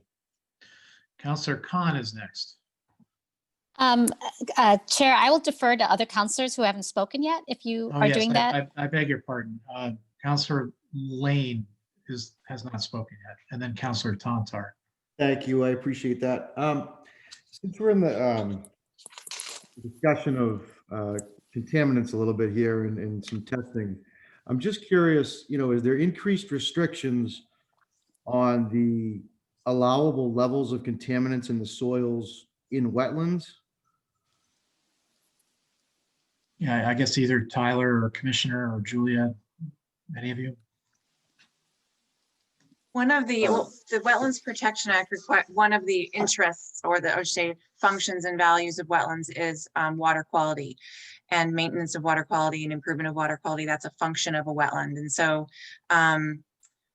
when we protect wetlands, we're protecting their ability to provide for water treatment and removal of pollutants from water. So we don't get into levels of what can go into a wetland or out of a wetland. We try to make sure that there are no point source discharges from any source, whether it's polluted or clean, into a wetland. Everything has to be filtered and go through some sort of stormwater management or sediment removal system before it would enter a wetland. But we don't get involved in water sampling and testing for specific contaminants and things like that. And you can correct me if I'm wrong, Tyler, or if you have any additional sort of technical understanding of it than I do. Tyler, do you have anything before I go to Commissioner Warhol? Nope, I have nothing to add. Okay. Commissioner, am I pronouncing your name right? It's Warshall. I'm sorry. No problem. Has the city had a licensed site professional review the property and done an analysis of the historical use here to determine whether there may be contamination at the property? And this is Andy Poon. I could probably best address that. Yeah, go ahead. So posted on the city's website, for those who may not be aware, I think the councils are all aware, is 2 studies that were done by a licensed site professional. Both of them were commissioned with the expectation that the city might be buying the property. The concern there was that we look into those exact issues. So we hired through the regional planning agency, we made a connection with Credera Associates.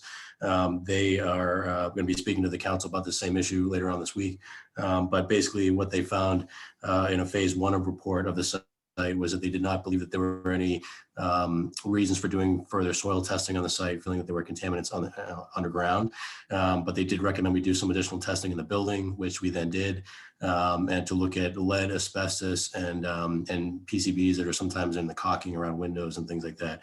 So we did do those assessments. Both of those are posted on the city's website underneath the Planning and Development Department.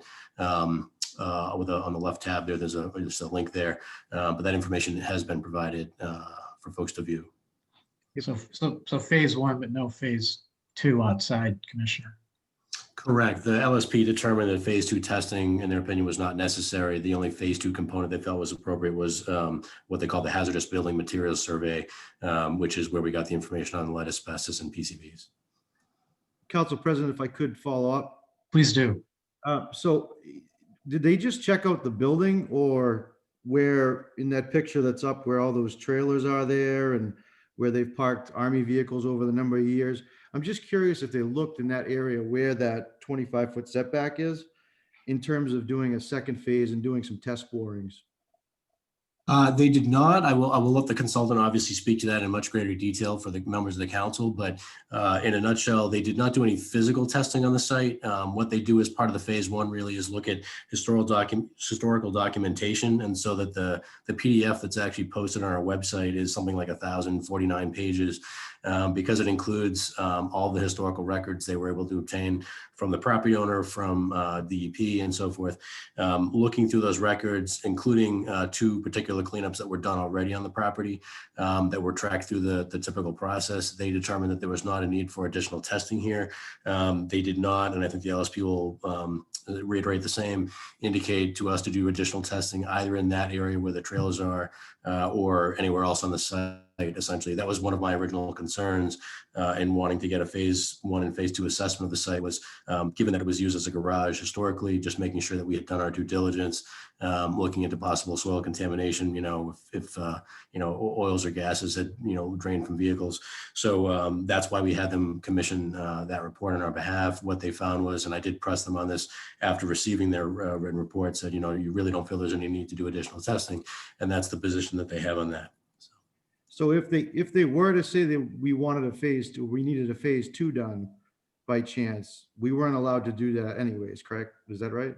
Well, we never got to that level of debate with the state. Essentially, the state was not interested in having additional borings or investigation done on the site, but we didn't really press that question either because our own LSP had determined that they didn't feel it was necessary here on this site. So we never went back to the state and said, look, we hear you have some concerns about testing done on the site before we acquire it, but our LSP, said they wanted us to do it, or they think it's in our responsibility to do it. In this case, our own LSP was saying to us, we don't think you need to. So, but what we do recommend you do is look in the building.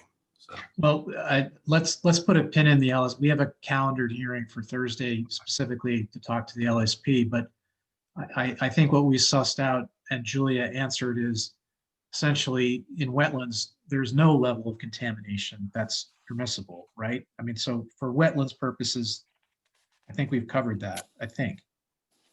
Am I right, Julia? Correct. And Max, perhaps to the point is that these are different jurisdictions, regulatory wise. Okay, and then Councillor Warshall. Commissioner.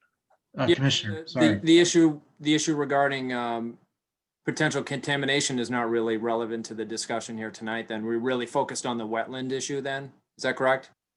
Yes, but we have the benefit of you all tonight. So, if it's something that in the course of your work, you do pay attention to, that's one of the things we're trying to understand. So, okay. So it sounds like it is something that you pay attention to. So are we missing something? I mean, hypothetically, if there were petroleum in the soil, what would that mean for the Conservation Commission? Do you want to answer that, Dan, or I can address it? Go, Julia. So, Councillor Eigenman, like we've said before, we are not LSPs, and it's not our jurisdiction to sort of oversee or get involved in the operation of a site cleanup. But we would want to make sure, if we knew there was contamination on the site, and this has come up, and some of the commissioners might want to, chime in about it. But this came up on at a project on State Street last year, and there are plenty of other sites in Newburyport that have contamination on them that also have an order of conditions or that we're also involved in permitting projects on. And so in those cases, what the Conservation Commission pays attention to is making sure that during construction or after construction or whatever the case may be, that there's no impact from those contaminants, let's say additional or new or exacerbated impact to the wetland from those contaminants. So whether it's during the removal of the contaminant process, where are they going to stockpile those contaminated soils? Well, we're not going to let them stockpile those soils within 25 feet of the wetland. We might not even let them stockpile those soils, if possible, within 100 feet of the wetland. And then we want to make sure that it's properly covered and managed and removed from the site in accordance with all applicable regulations, that kind of thing. We want to make sure that if there's disturbance of contaminated soils and then there's a rainstorm, that there isn't then flow from that area into the adjacent wetlands or water body or whatever it is. So we pay more attention to it in that sense rather than in actually trying to oversee how that gets cleaned up. We just assume That's very helpful. That's exactly what I was hoping to suss out. Councillor Lane, are you okay for now? Again, the crossover with wetlands is absolutely germane. I don't mean to cut you off, but if it's LSP specific, we'll do that on Thursday. Yeah, that's fine. Okay. Councillor Tantar, you've not spoken yet, right? No, I have not. Please go ahead. Yeah, thank you very much. I just want to just get back to water and in particular a notice of intent, which would include a stormwater management plan. And my understanding of what Julia said is that any kind of plan to develop the uplands, the area closer to Low Street, would have to demonstrate how stormwater would be handled. And my understanding is there are two aspects to that. One is there could be any development could not result in any increase in the water leaving the site. I think that's, and then the second one is that there could be not be any decrease in absorption on the site, and I imagine that is linked. However, what I'm concerned about is if there's development in the front and you can't move any water off the site, would that move? That would move water back. All right, and so there could be in what's now the wetlands. I would imagine it's the Conservation Commission's concern that, two aspects. One, as you said, any water that moves from the front to the back would have to be filtered and cleaned. And I'm asking that as a question. Is that true? And secondly, are you concerned about the impact on the wetlands of an increase in water in the back? And would it have to, I mean, because when you say the site, it's the entire site. It's all of lot A1. Yeah, no, I follow you. Commissioner or Julia, can you help us? What happens with drainage going into the wetlands? What does it have to be filtered, as the councilor asked, et cetera? Yeah, so if there was an increase in impervious surface, let's say on the site, so thereby you'd be increasing the amount of stormwater runoff that isn't being infiltrated naturally through the ground, that water has to go somewhere. And since you can't have, or the goal, again, this is a redevelopment site, so the stormwater management standards for redevelopment are that you have to meet those standards to the extent practicable. You don't have to meet them exactly. They expect that if it's a redevelopment site and you can improve, then that's better than not doing it at all. So that's just an aside.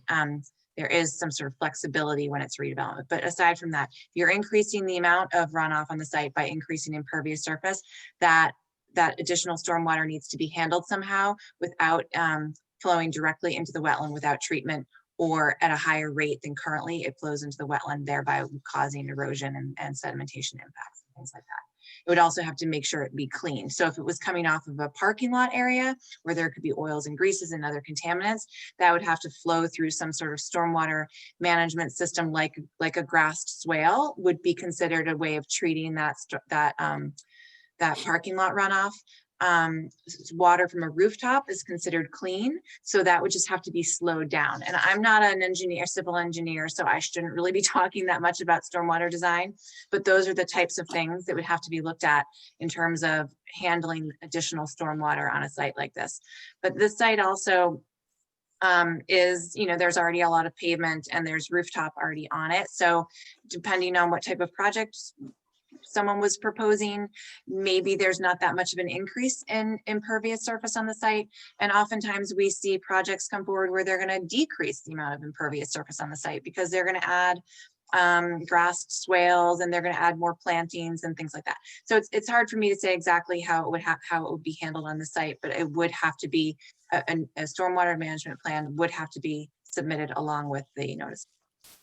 Yeah, thank you. Just one follow-up, Mr. President. Yeah, please go ahead. So if there were, I mean, the wetlands back there is not restricted, obviously, to Lot A1.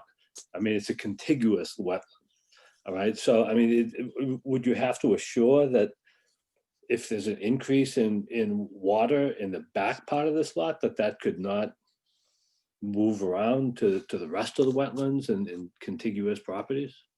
Well, and again, so the point is not to necessarily make sure there's no increase in the volume of water flowing back to the wetlands. Again, because it's a redevelopment site, they might not be able to meet that standard or some other standard, and perhaps there is an increase in the flow back to the site. Typically, you like to look at the drainage, those sort of watersheds on the site, and see where things are flowing and try to maintain that. But if you were to add more water to the wetland back there, yeah, it would move around. Maybe it has the impact of decreasing some of the upland area, maybe not. But the goal is to, like I said before, the stormwater management standards, and you'd have to talk to a civil engineer to get a little bit more detail on this than I can give you. But that's why you want to maintain infiltration capacity so that you have water that's absorbing into the existing ground. So you're getting groundwater infiltration. You don't want it all to run off. If there's, you want it to do what it's sort of doing naturally, which is some of it infiltrates, maybe some of it runs off. So you try to sort of balance those things through the stormwater management program that you're going to design for the site. The point is not to have an adverse impact on the adjacent resource area. And that's what on any type of stormwater management plan would have to be put together by a civil engineer who does all the calculations. They do very detailed modeling and calculations for how all the water flows and gets treated, and to ensure that they can meet those standards. And then again, we would assume that if they're meeting those standards to the greatest extent practical, after having reviewed it ourselves and had John Eric review it and potentially even a peer review, if it was a very complicated site, we would feel comfortable with that. Yeah, thank you. Thank you, Councillor. So now we're going to go back to Councillor Khan. Yes, thank you, Council President. I do want to point out John Eric is on as well. So since we're on this topic, can we defer to if he has more to add, or can I just ask my question? Yeah, let me just find him. I've just allowed him to speak if he's available. John Eric? Can you hear me? Yeah, tell us about best management practices. Yeah, sorry about the delay. So, I mean, Julia did an excellent job, and it's to the greatest extent practicable. And generally what that means is there's room for, there's always the ability to redevelop. It's just a function of how much is too much. And that's where the civil engineer tries to recharge. The problem with this site is the industrial park, the business park is all clay. There's like a 10 to 20 foot layer of clay. And the DEP stormwater policy, it requires infiltration, but it also acknowledges that when you have B soils, it's very difficult. So I missed the part about any contaminated soil. You don't infiltrate if there's any contaminated soil. So I missed that whole discussion. But in general, I don't know how far Julia got because I didn't hear her entire thing. But you can redevelop the site. You just have to minimize the increase in pervious. And I don't know if that helps. I don't know where everyone is at this discussion. I do apologize. I very much apologize. That's okay. I just to help you out. What Councillor Tantar was asking about is, given the water has to go somewhere. So say we do increase the pervious surface, the councillor's point was it probably has to go back into the well. And so then Julia was explaining, if it's off the roof, it's clean. It's considered clean. You don't have to treat it or filter it or any of that. But if it's off of parking lot, you probably do, because it has oil and gas and all that. And then, and then the counselor asked a follow-up question about the volume. And Julia was explaining that it's not necessarily forbidden to increase the volume of water that goes into the wetland in the back. That's what did I get that right, Councillor Tontar? Sorry, he's muted, but that's, and so I guess we wanted. Yes, that's correct. Okay. And so what we wanted, since you're our engineer, we wanted to know, well, what kind of best management practices are there? Because Julia is not an engineer. Yes. So I'm sorry, Councilor, go ahead. Well, I was just going to say, you started to say that, you know, we don't have a complete palette to work with because the soil in this area is really clay. Yep. But what kind of BMPs could we do? So that question is very simple for civil engineer. So our DPS building is a very good example down the DPW yard, and it's right around the corner. It's the same area, all clay soils. We did some test pits, and I mean that clay was very deep, like 10 feet. So what you do is it's a conventional detention pond, surface detention pond. You attenuate the soils, you attenuate the runoff, you hold it back, and you control it. You control it that way. Infiltration not needed in clay soils. That's the part of the stormwater policy that will allow you to be exempt from infiltrating in these soils. Some engineers still try to do it to the greatest extent practicable. I don't even recommend it in clay soils. It's just a waste of money. It's not even worth it. Yeah. So the long-winded answer is a conventional detention pond. Got it. No, that's helpful. And we have one, you say, at the DPS building. Yeah, and what we did is for the runoff for the DPW, the parking lot, is we put in a storm scepter. And you don't have to put in a storm scepter. There's all kinds of other devices, but every one of you already hit it right on the head. Water quality, yes. Parking areas, yes. Treat it, remove the oils, separate the oils. And there's many devices that you can use for that. The roof runoff, it'll still go into a detention pond, but you don't have to treat it. Got it. Thank you, John Eric. I'm going to go on to Councillor Wallace. Actually, can I? Oh, I'm sorry. You weren't done. Sorry. Put your hand back up, Councillor Wallace. Go ahead, Councillor Khan. Well, no, I kept deferring to others. I think what I just want to get clarification on, and I think I heard Commissioner Teixeira say this, and that was, again, going back to the front along the adjacent to the street where we talked about, you know, the man-made swales, or if it's now being classified as an intermittent stream. Commissioner Teixeira made a statement in terms of however we define to have consistency within the industrial district classification, and that being the precedent in terms of the install before 96. So I just wanted to make sure or get clarification on that, because from what I'm hearing with stormwater management, these are critical kind of aspects of the system. And so are we, just to get clarification before we move on to the back, I just want to make sure we're kind of clear along the kind of WF, the wetland flag markations along the front area. Is it safe to say, and maybe John Eric or our wetlands scientist here could clarify, is the underground pipe or any of those drainage swales, are they considered under stormwater management system, or are we saying those are wetlands? And I guess I didn't hear a clear answer to that. Thank you. Well, if I could, Councillor, we have John Eric now, so he's sort of a new player. Maybe to help you, John Eric, we were talking about this. We think it's a 1970 ditch that was put in when they did the middle school. And exactly. And it was delineated or flagged. Sorry, it was flagged by Tyler Farrick, who's on the line. And so we were going over, well, how do we deal with it? And Commissioner Teixeira, Chair Teixeira, pointed out, well, he realizes that there's a 1996 bright line rule in the regs, but that doesn't work in our business parks. That's what Councillor Khan is alluding to. I guess I'll shut up in a minute. What I would add is, what about a best management practice for drainage from this property into the 1970 ditch? Would that be necessary?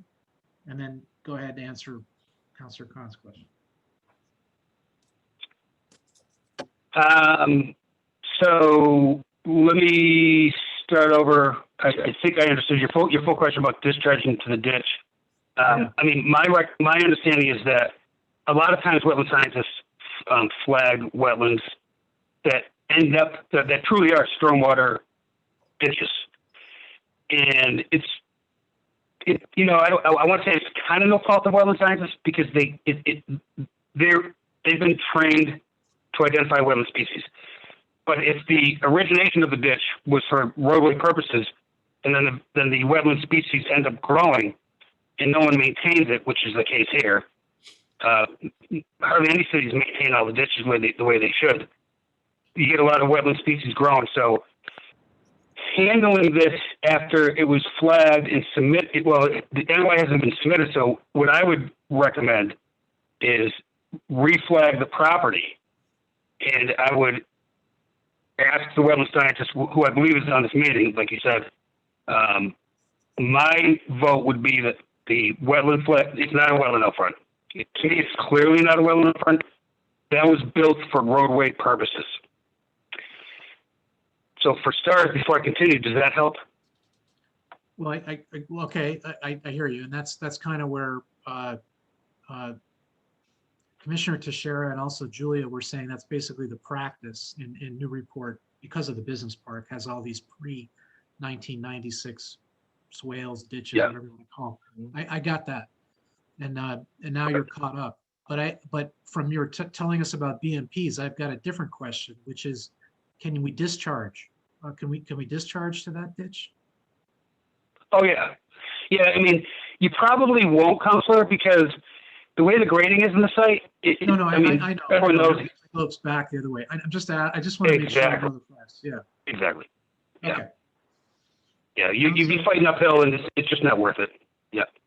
So, Councilor Khan, do you understand John Yes. Eric's position? Okay. Yep. Well, wait. So you said that's just John Eric's position. I guess I'm just, here we are with the Conservation Commission as well as the wetland scientists. So I just kind of want to get our expertise. I don't want it to be characterized as opinions. I really just actually I'm not a wetland scientist, so I'd like to get kind of the expert kind of perspective on this. So who, that we're yeah, absolutely. Who are you want to direct it to? Tyler? Yeah, maybe this is Andy. Maybe Tyler. Tyler, are you still on? Yes, I'm still on. All right.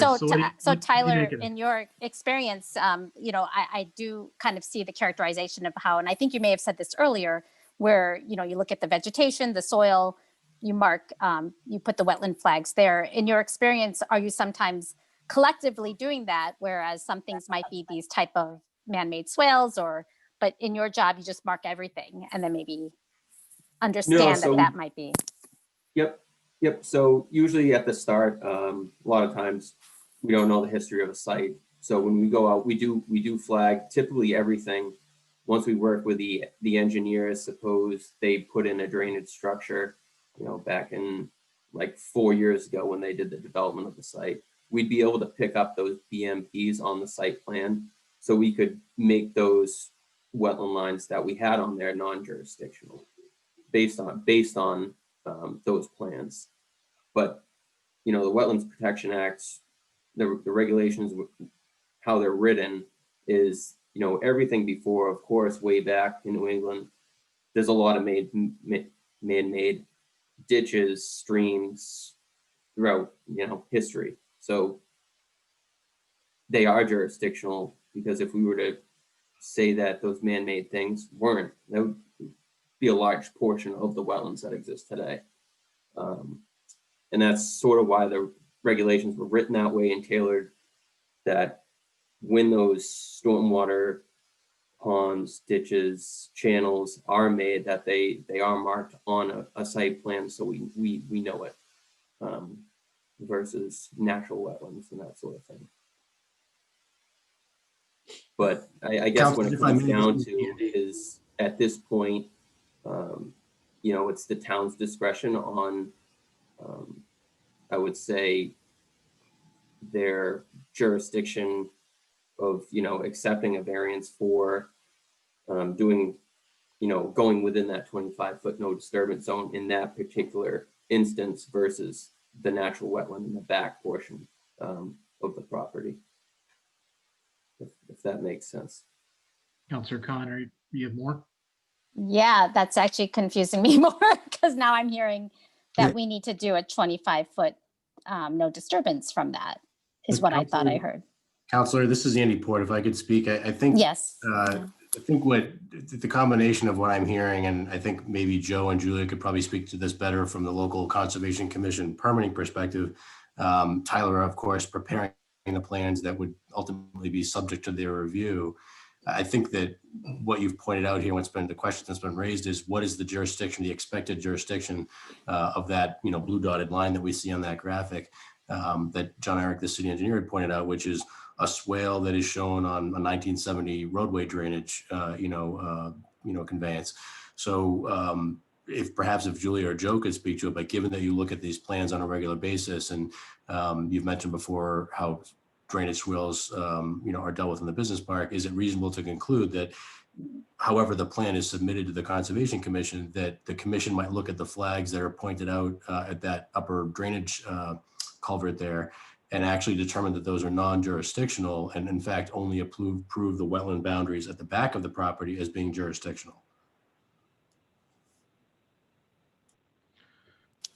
Does that mean, sorry, just one more question then. Does that mean, and I think I heard this from John Eric, is that an activity, and this is again, comes down to maybe the process with the Conservation Commission, is that there is a, when a project comes before any notice of intent, does the wetland delineation, which we just heard has maybe this 3-year life, does that just get, I saw that this was a certified design and stamped, the wetlands delineation done that we have Tyler here speaking about, but is that something that would need to be, this kind of consideration, does that get redone, or is there anything that needs to be kind of presented to Conservation Commission and get remarked? Like, how are these things kind of discussed? Is this where the Conservation Commission is familiar with these kinds of projects and you guys can understand when you see these, what exactly they are?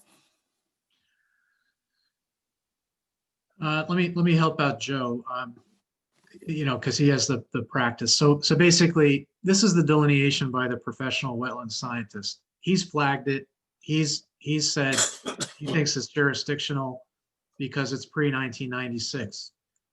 Now what happens once it reaches your commission? Well, I don't believe the commission would consider the wetlands flagged at the top as actual jurisdictional wetlands. For us, in our experience, it's clearly a roadside drainage swale, and you have a stone head wall at one end of it. From Tyler's perspective, there are wetland plants in there, but there are wetland plants probably in 99% of the swales around the city. So we're not going to spend much time worrying about or even paying attention to wetlands like that. The wetlands at the back of the property are what we're concerned about. Okay. Yeah, Joe, if I could just add quickly, Joe, I agree with Joe, and I think the commissioners would agree as well, but I want to just sort of make sure that we're not getting too bogged down in semantics about this, because like we said before, whether this is considered a jurisdictional wetland or a roadside ditch or both, no one's going to go in and fill, the commission's not going to allow issue a permit to fill that intermittent stream, drainage ditch, swale, whatever it is.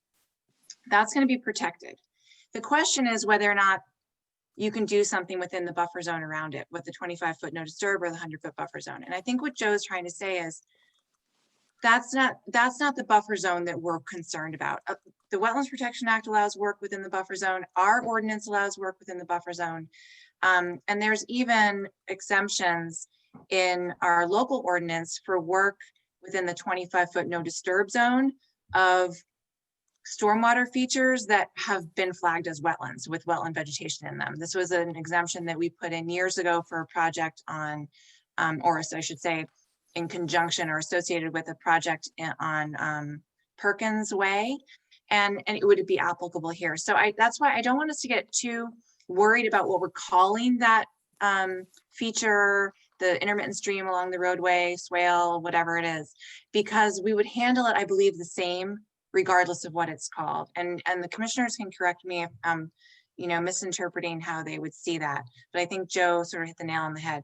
And I feel like we're spending a lot of time worried about that one little area when I don't think that it's really extremely important to how this site would be approached during a permitting phase. I hear you on the practicality, but I think that the reason why Councillor Khan and Tyler are having the exchange is because we are trying to understand legally what's required. We understand, again, it's crystal clear as a practical matter. It's a drainage ditch for a road. And so the commission doesn't pay attention to the 96, but what we heard from Tyler, because that was that under state law, he does believe it's jurisdictional. And so there is a buffer zone. So as you said, in a 25-foot buffer zone, you can do things in the buffer zone, or you can get a variance. That's all we were trying to suss out. Yep, and I agree with that. Is what it is. Yeah. Yeah, no, thank you. That was helpful actually going through this. So thank you, everyone. And Commissioner Teixeira, that was helpful too, how you just clarified it. Thank you. Got it. Okay. I believe I have the order straight now. Councillor Z. I think you had Councillor Wallace because she was called on. Right. I'm sorry. I don't have it straight. Councillor Wallace, then Councillor Z. So just a couple things and maybe just some questions, kind of absorbing all this. Just to jump in on the stormwater piece of it. John Eric is correct. Infiltration is not feasible here for their tough soils. You also can't infiltrate when you're that close to groundwater. In some cases, it's like 2 to 4 feet. So probably what you would see on the site are like a vegetated wet swale or like a constructed stormwater wetland. So those would be surface type of BMPs. Because the site is lower than the road, most likely everything would be going back towards the other wetland. And because the site is so flat, it might be hard to even put traditional catch basins and pipes because you'd have to outlet at the elevation of the wetland. So likely you would have just, surface type structures, but they can be done, aesthetically pleasing with plants, and that'll get your water quality, quantity, etc. The concern though is if you have a large building proposed on the site, you only have limited space. So, when you go to do your site layout, you have your building, you have your parking, and you have your green space. And you have to, when you do your schematic plan, you have to take the stormwater into account about where that's going to go. And again, for redevelopment, you do the best you can. You generally want to make the site better than it is in existing conditions. But so this kind of leads me to my next question for the commission. If you have a wetland area, generally, especially like this site in the back, generally in the spring and early summer, it's going to be pretty wet, pretty squishy. We have a wet backyard, so I know it well. But are people allowed or children allowed to play in the back area? Or how does that work if an area is designated as a play area, but it's a wetland? Commissioners.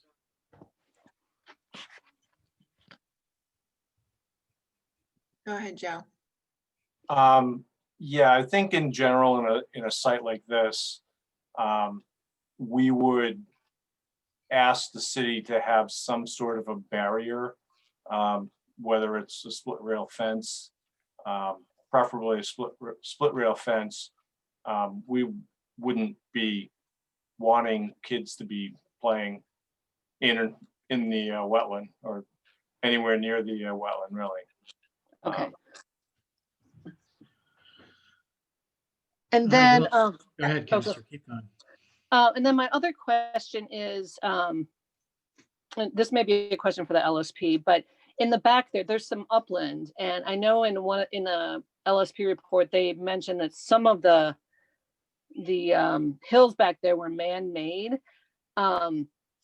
And just looking at it, doesn't seem like there would be natural hills back there. Is there any knowledge of any sort of like dumping areas back there or man-made hills? So if there were anybody going back there, I guess you just want to make sure that it's safe. I'm just, anybody who has any sense of the topography back there. Mr. Farrick, you were back there. What do you make of the mounds? Yeah, from what I recall when I was out far back, I would say beyond, yeah, I guess it was right around wetland flag A34. There were some mounds there. I didn't dig into the soil. There was vegetation growing in there. Nothing that really caught my eye, so to speak. I don't recall any big debris that was around there. But again, you know, this was last year. So. Okay. Okay. Does anyone else have any firsthand knowledge? Andy? Julia? Yeah, this is Andy. There's some small mounds in that area. And I remember that being of interest when I was out there as well, but they're not very tall. It's, you know, maybe a foot or two off the typical grade, and then they go back down again. And that's in the area that Tyler mentioned there, All right. Well, around flag. So. I guess we'll ask the LSP on Thursday what he thinks. Councilor Wallace, you all set?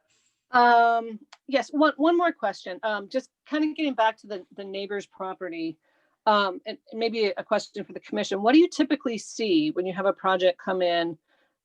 Is it 100 feet you're supposed to flag a wetland? And if it's on somebody else's property, how is that usually dealt with? So Tyler first, Julia next, I guess. Or Joe, go ahead, Joe. What do we do with neighbor's property? Well, it's it's the neighbor's property, and the person flagging the wetlands, unless they've been given express, permission to go on the property, this is kind of typical as to how our wetlands delineations end.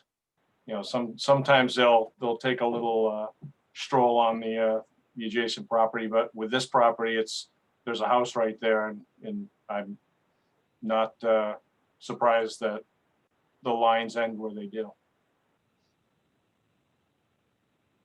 Councilor Wallace, are you set? Yeah, that's so if your site is right next to a property though, I mean, I don't know if there's wetlands on the other person's side. I assume there's some, but at what point do you say that's all right? Or at what point do you have the applicant go try to get access to that property? Councillor Wallace, if I could help out a little bit with that. There's a couple things that if we suspected, if it looked like, they just artificially stopped the wetland line because they had to because of a property boundary, and we suspected that there were additional wetlands back there that would have an impact on the extent of the buffer zone or the developable part of the subject property, we would first, or I would, and the commissioners and I would look at the aerial photography, the state mapping of wetlands, and see if there's any indication that there should be wetlands in that area. If there's any sort of hydrologic features marked on USGS maps or anything like that. And we would also look up old records for the neighboring property to see if there was an old order of conditions that had a plan. If there was an order of conditions issued for the neighboring property, we can assume that there are wetlands there. But so you just have to take it site by site. There's no real rule of thumb about how we handle it. Councilor, this is Andy Porter. If I may also point you back to something that Tyler had mentioned earlier. If you look at this plan here, the wetland flag A1 and A2 that are furthest up towards the street along the section, he had mentioned earlier that he did not flag any further up towards the street there because essentially, if I'm not mistaken, that wetland essentially turns back. That strip there turns back towards downhill, essentially away from the street. So that was the reason why he did not feel a need to flag any further towards the street, because the buffers, that resource area end and the buffers from it, the radius lines that you see, wouldn't be extending any further on the portion of the property that we were inquiring about in the first place. And just one more quick note, and then I'll be done. Just with regards to the front swale of, is it an intermittent stream or is it just a ditch? A lot of times you're going to have differing opinions, and if it's not, you know, for whatever proposed project comes, if it's not, you know, a critical issue, then, you know, it's not very controversial, as Julia was saying. If it's something that's going to affect your development plan, then it might become very controversial. And even if the Conservation Commission votes on the line, they on a wetland line, the residents or whoever are able to appeal kind of to DEP. So there's always that risk or that ability for, you know, I guess taking it to court. But I would imagine that normally happens, you know, on areas that are really, you know, like the project hinges on it. And in this particular case, maybe that's not the situation. So that's all. Thanks. Thank you. Councillor Z, you're next, right? I'll yield to Councillor McCauley. He hasn't spoken yet, then I'll go Well, after. you're just screwing me up now. Councillor McCauley. Yeah, Councilor Z, why don't you go ahead? You've been waiting forever. I'll patiently wait my turn.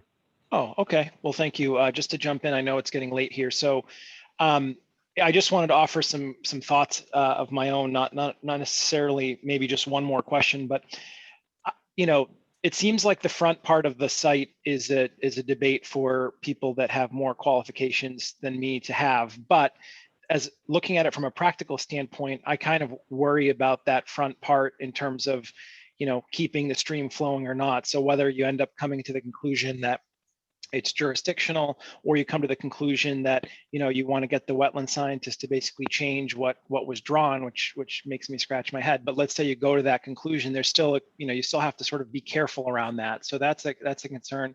On the other end of the site, which we spent some time on, but, you know, this concept of demarcating the 25-foot buffer is another sort of pressure on the site.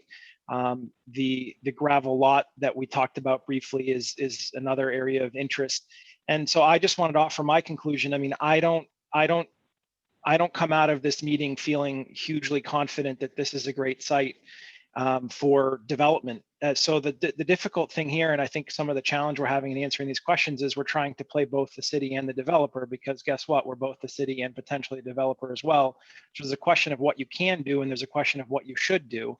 And that's the question I'm trying to ask myself, and maybe ask others to chime in as well. But I don't leave this meeting thinking, you know, wow, this site is great and really sort of free. I see a lot of constraints that, you know, do play in. Now, I understand Councillor Connell's point, at-large Councillor's point about, well, do any of these rise to the level of not buying the land? Well, that's another question too. But clearly, there's more at stake here, or more in discussion than just whether we should buy the land or not. And I'm of the mind personally that we really need to start making some decisions here on some of these potential uses, as Director Port stated as well. And I just wanted to offer that conclusion while it was fresh in my head. It seems like both ends of the site have some challenges, some small, some large, some need to be overcome. It's not clear to me what the cost would be. So like in a lot of cases, you could say, well, anything can be done, but for a price. And I don't know, I guess I'm just not feeling great about it. And I wanted to state that on the record and publicly. So I will leave it at that, and I'll yield to the council president or Councilor McCauley, whoever's next. Thank you. Councillor McCauley, you have the floor. Thank you. I just have one question, and it kind of dovetails off where everybody is going with this. And I've asked this question previously, not tonight, but in another meeting.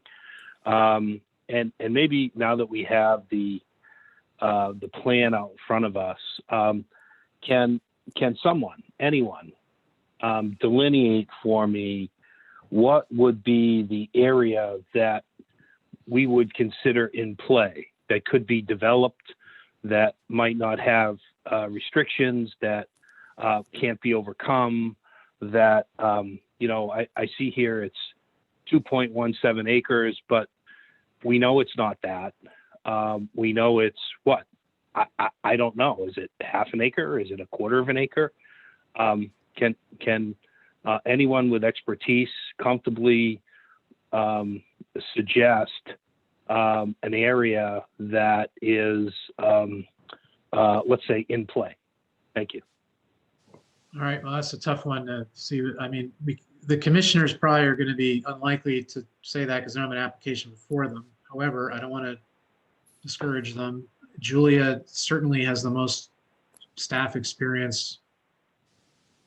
Anyone? Yeah, can I just comment on that? Unless any of the commissioners would like to speak, they should go ahead.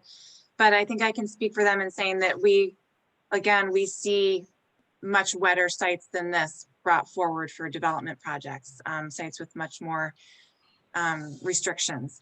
And so, and like you said, Councillor Eigerman, it's hard to comment on what is a developable area on the site or not without a proposal in front of us. But you can see the buffer zone lines, you can see the 25-foot no disturb line in the wetland lines, and you can see that where that sort of stream is and swale is at the front of the site, which would have to be maintained in its current capacity. So, you know, there's plenty of things that could be done on this site. If someone were to design something, we would look and see how far it goes into the 25-foot no disturb zone. And if it did, then that would require a variance. And if it required a variance, the commission would have to look to make sure that there were no other alternatives and that mitigation was being provided in the form of plantings or stormwater improvements, et cetera, and that it served a significant public benefit. And so once you start considering those things, a lot of flexibility on a site like this opens up. Even what was brought up previously, which was actually not just 25-foot no disturb zone impact, but actual wetland impact can be allowed under a variance for our ordinance and legally under the Wetlands Protection Act, as long as replication is provided. And there's area in the back of the upland island for replication. So there's just tremendous flexibility, I think, and I wouldn't want you to look at this as like drawing a line of what's developable and what's not, because it's absolutely would depend on someone's creative thoughts about what they would want to put there. That's all I can really say. I don't know if the other commissioners or the commissioners themselves would like to comment further on that. Well, a follow-up to that, if I may. Yeah, go ahead. We have this squiggly line here, which I'm assuming is the fence, right? Is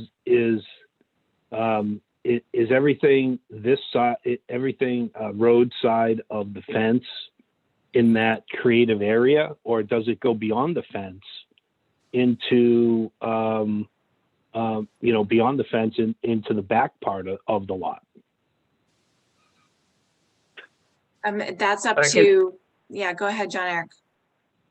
Yeah, I raised my hand. I wasn't trying to chime in without being offered. So this happens all the time. I've been doing this in my past life, and I would be the person that would take this plot plan, and the developer would hire us and say, "Hey, what can you do with it?" First thing we do is we go to the zoning, do the setbacks for buildings, accessory structures, parking. So get all the setbacks. Work with the local wetland regs. For us, it's a 25-foot no disturb. That's pretty understandable. You can build a lot of things inside the 100-foot. This particular site, Councillor McCauley, the way this would, to truly answer your question, you need someone to spend a couple days, look at the zoning, look at the regs, draw lines, draw setback lines, and then you end up calculating what area is left. Then you need the information from the developer, in this case, Youth Services or someone else in the city, whatever our desire is to build it. And we need information, what size, how big of a building do you need? What do you need? Do you need outside basketball courts? Do you, how many parking spaces? We will look at the local zoning. how many parking spaces are required for that use. The use is usually per square foot of the building structure. So there's a million ways to skin this cat. The most aggressive engineers and civil engineers, I'm sorry, most aggressive developers and civil engineers teaming up, the most aggressive ones would wipe right through this wetland, put in something to get access to the back, and then try to convince the local Concom to replicate those wetlands somewhere else. And that's aggressive. Would I recommend that? No, I never operated that way. There's no benefit for doing that here. The upland area in the back is very small. If anything, it'd be for walking. So that's off the table. I'm just giving the counselor an answer. So really, it's drawing up all the setbacks, defining what your developed goals are, and then see if it's worth it. I didn't look at the use services proposed plan for developable. I understood there's some kind of feasibility study. I didn't get a chance to look at that. But, you know, if you ever need someone to look at that, and I could do that in our office, if that helps. I don't know what the time frame is for this project. That's my 2 cents. And So, one thank you. more thing on top of what John Eric just said is if you want to strictly say, what is the developable area from a Conservation Commission perspective without a variance, the developable area is everything outside of the 25-foot no disturb zone. I think I said that before, but just to make it very simple. Yep. The developable area is everything outside the 25-foot no disturb zone, period, unless you go for a variance, which according to our regs, you can, if you meet those criteria. That's it. And that's where the aggressive developers come in. The aggressive developers come in pushing the variance. I just want to emphasize, I'm not a proponent of that. The Concom probably wouldn't entertain it. I'm just saying that's what they do. Got it. Councilor McCauley, you set? Done. Thank you. Thank you very much for your answers and your support. Thank you. Okay, I'm sorry, Joe, I didn't see your hand. Go ahead, Joe.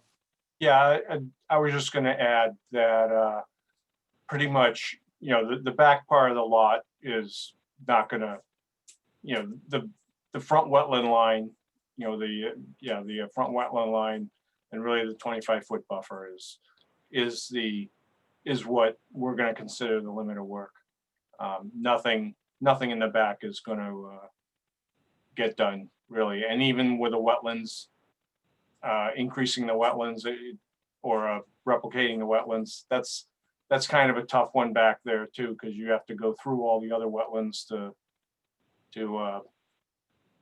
replicate, unless they did it further front. So. Thank you, Joe.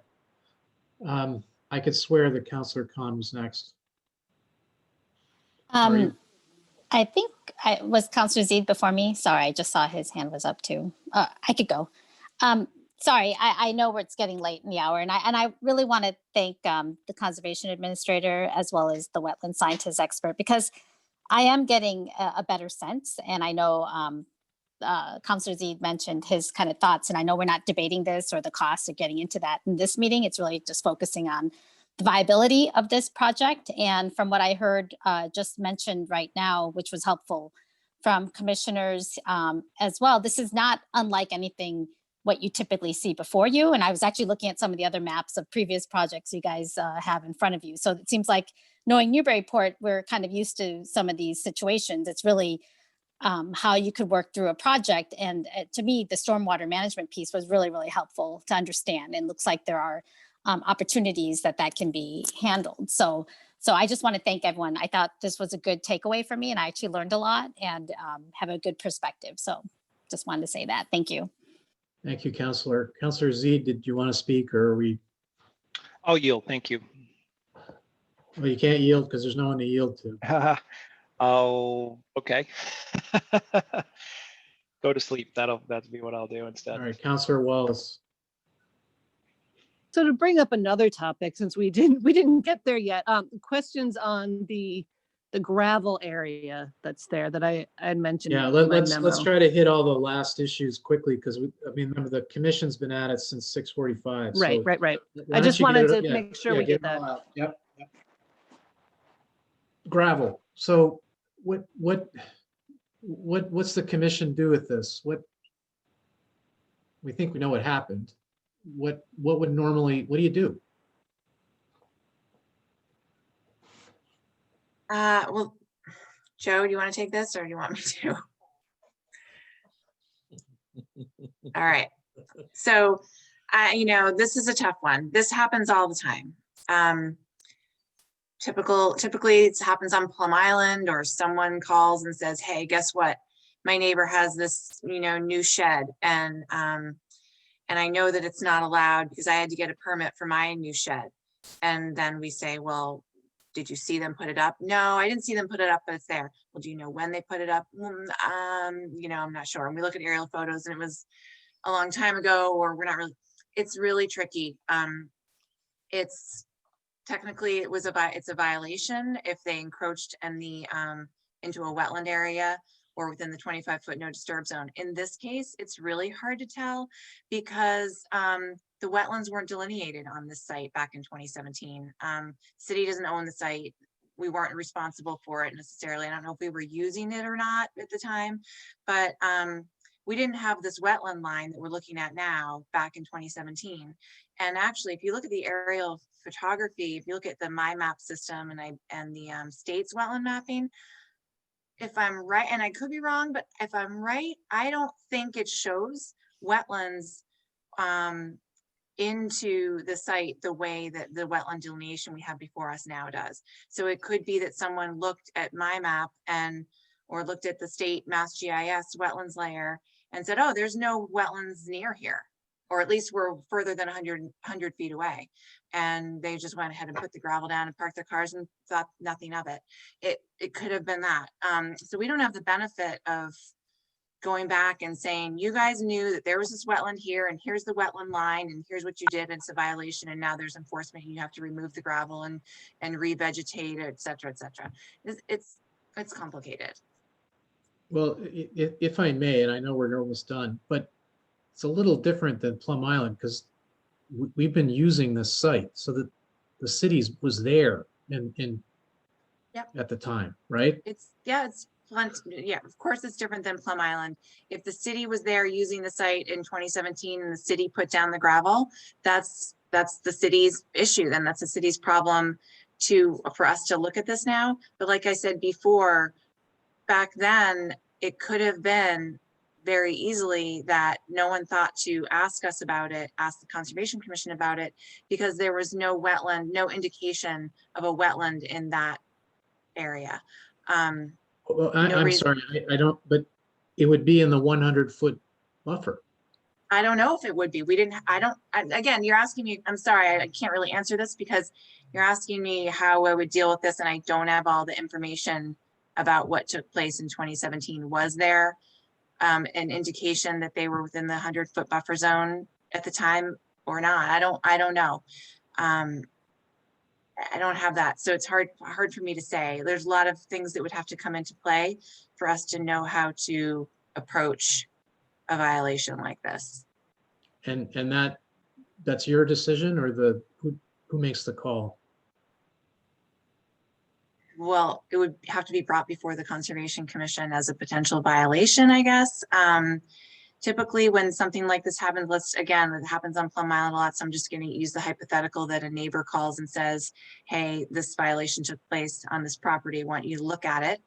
We would say, okay, and we would start doing some investigating, and we would look at some historical photos, and we would talk to the property owner and find out what happened at the time, and we would ask them why they did it. Did they know what the regulations were? Do they know that this?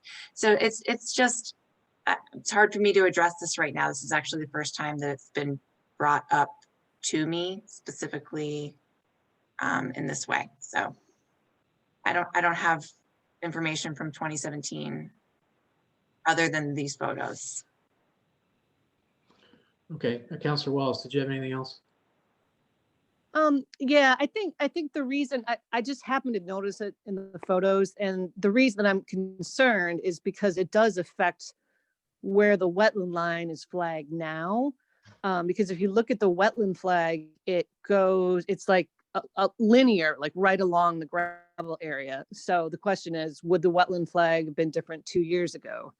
As far as enforcement, that's for you guys to figure out or whatever. But it's just a question on the wetland line. what that means going forward. Okay, anyone else? We've been at it for a couple hours, 20 minutes. I want to make sure, and I am very grateful that you guys, I know, Joe, you don't usually do these joint meetings, so that's helpful. Councillor Zede, I think you're going to get the last word. Go ahead. I just wanted to think about the next steps. So we have the another hearing on Thursday. That's again BNF, P&D, and Committee of the Whole, where we have the LSP. Everybody I think knows about that. And then I will work with Chair Shan, but our next Budget and Finance meeting is January 28th. So that would be next Thursday. And I think we discussed maybe having some deliberation that date. I don't know if Chair Shan wants to say anything, but I just wanted to throw that out there that those are kind of. Well, I'd like to deal with that without the, boring the commission with it. Can we do that on Thursday? Sure. Okay. All right. So Joe, we're going to get out of your hair now. Did you have anything else on your agenda? We could just vote to adjourn ourselves, or what do you want to do? Yeah, we were gonna discuss, we're gonna continue some old. Okay, all right. Then let me get us out of your hair. I would entertain a motion to adjourn the special meeting of the city council. So move. Second. Second. All those in favor? Aye. Aye. Any opposed? Thank you very much, Joe. Thanks a ton. All right, thank you very much. Thank you. All right, Conservation Commission, can I get a motion to close the public hearings? I saw lips move, but mics were off. So moved. Can I get a second? Second. All right, Paul Healy, Yes. Steve Moore, Yes. Dan Warshall, Yes. David Vine, Yes. Ron DeCola, Yes. and I vote yes. And I will raise an objection for doing that because the city council could all say aye and nay.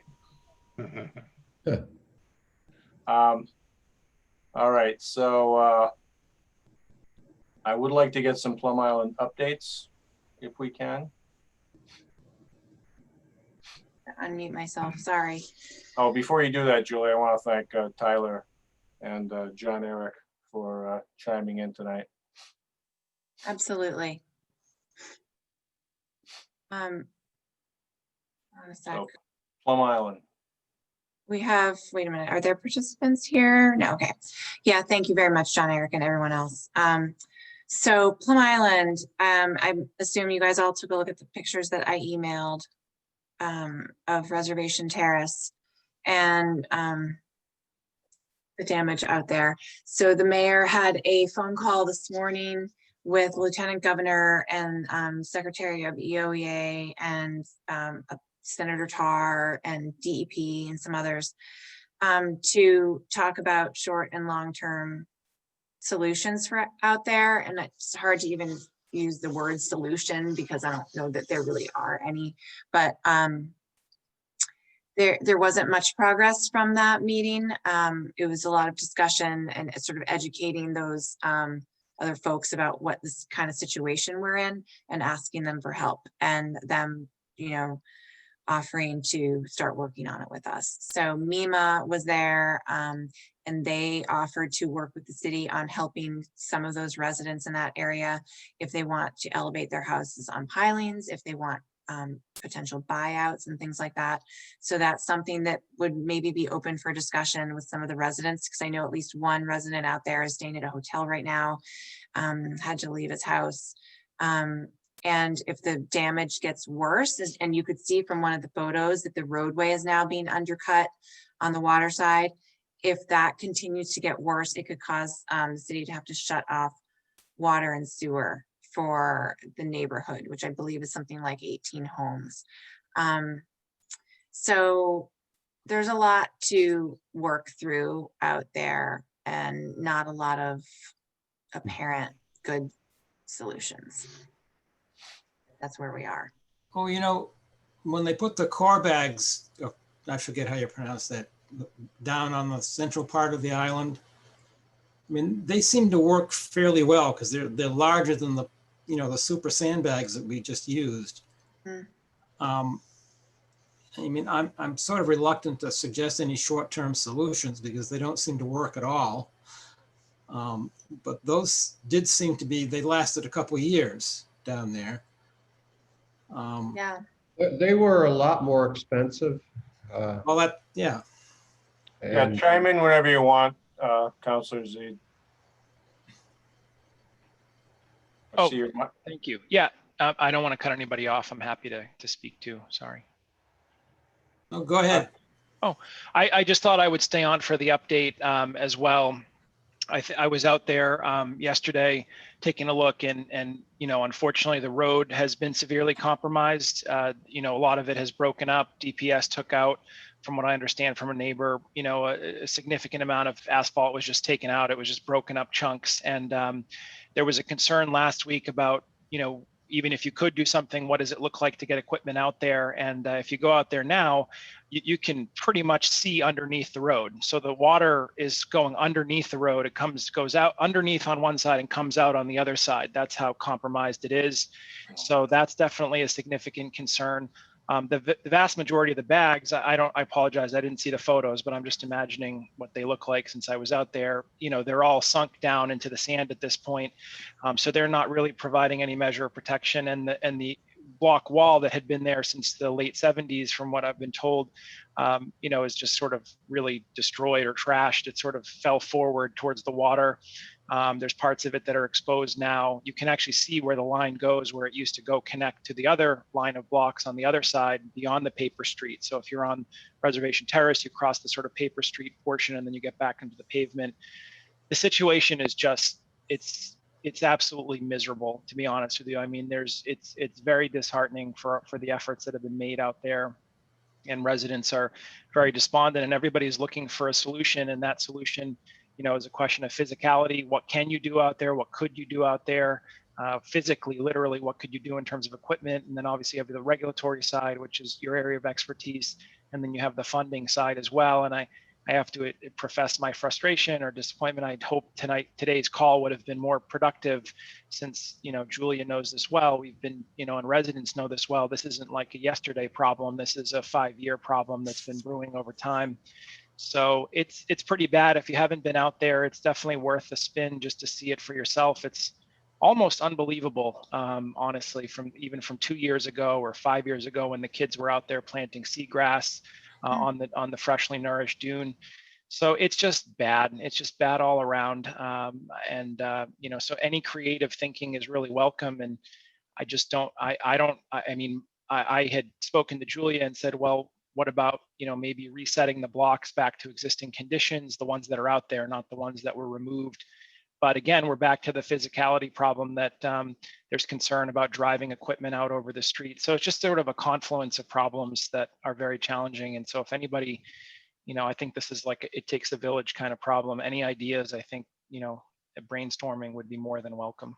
I don't know if that helps add to the conversation at all. Sharif, I didn't mean to say that this wasn't I mean, it was a useful meeting this morning. It was helpful in that the state is talking with us and is offering their help and is going to start, you know, hopefully helping us put together some ideas.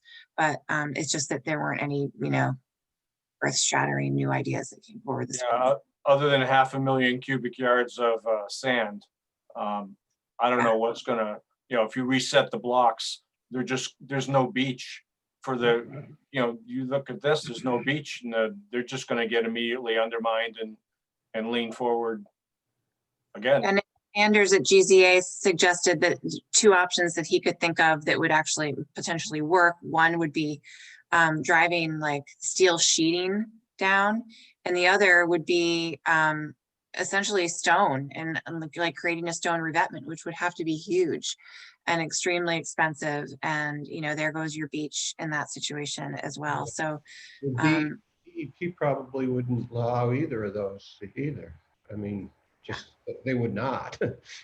Yeah, the sheet pile, they're not gonna allow, and there'll be even less sand, you know, there'll be less beach there, but that's it's clearly a desperate situation.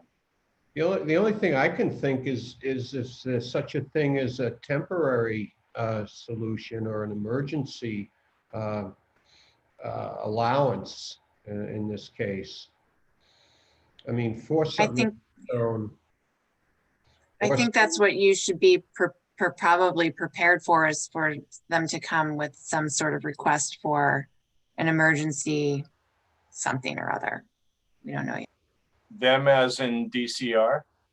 DCR and the city and the state, I don't know. I mean, we wouldn't be able to pay for this either. As Sharif can probably attest to, whatever the solution would be right now is probably going to be fairly costly.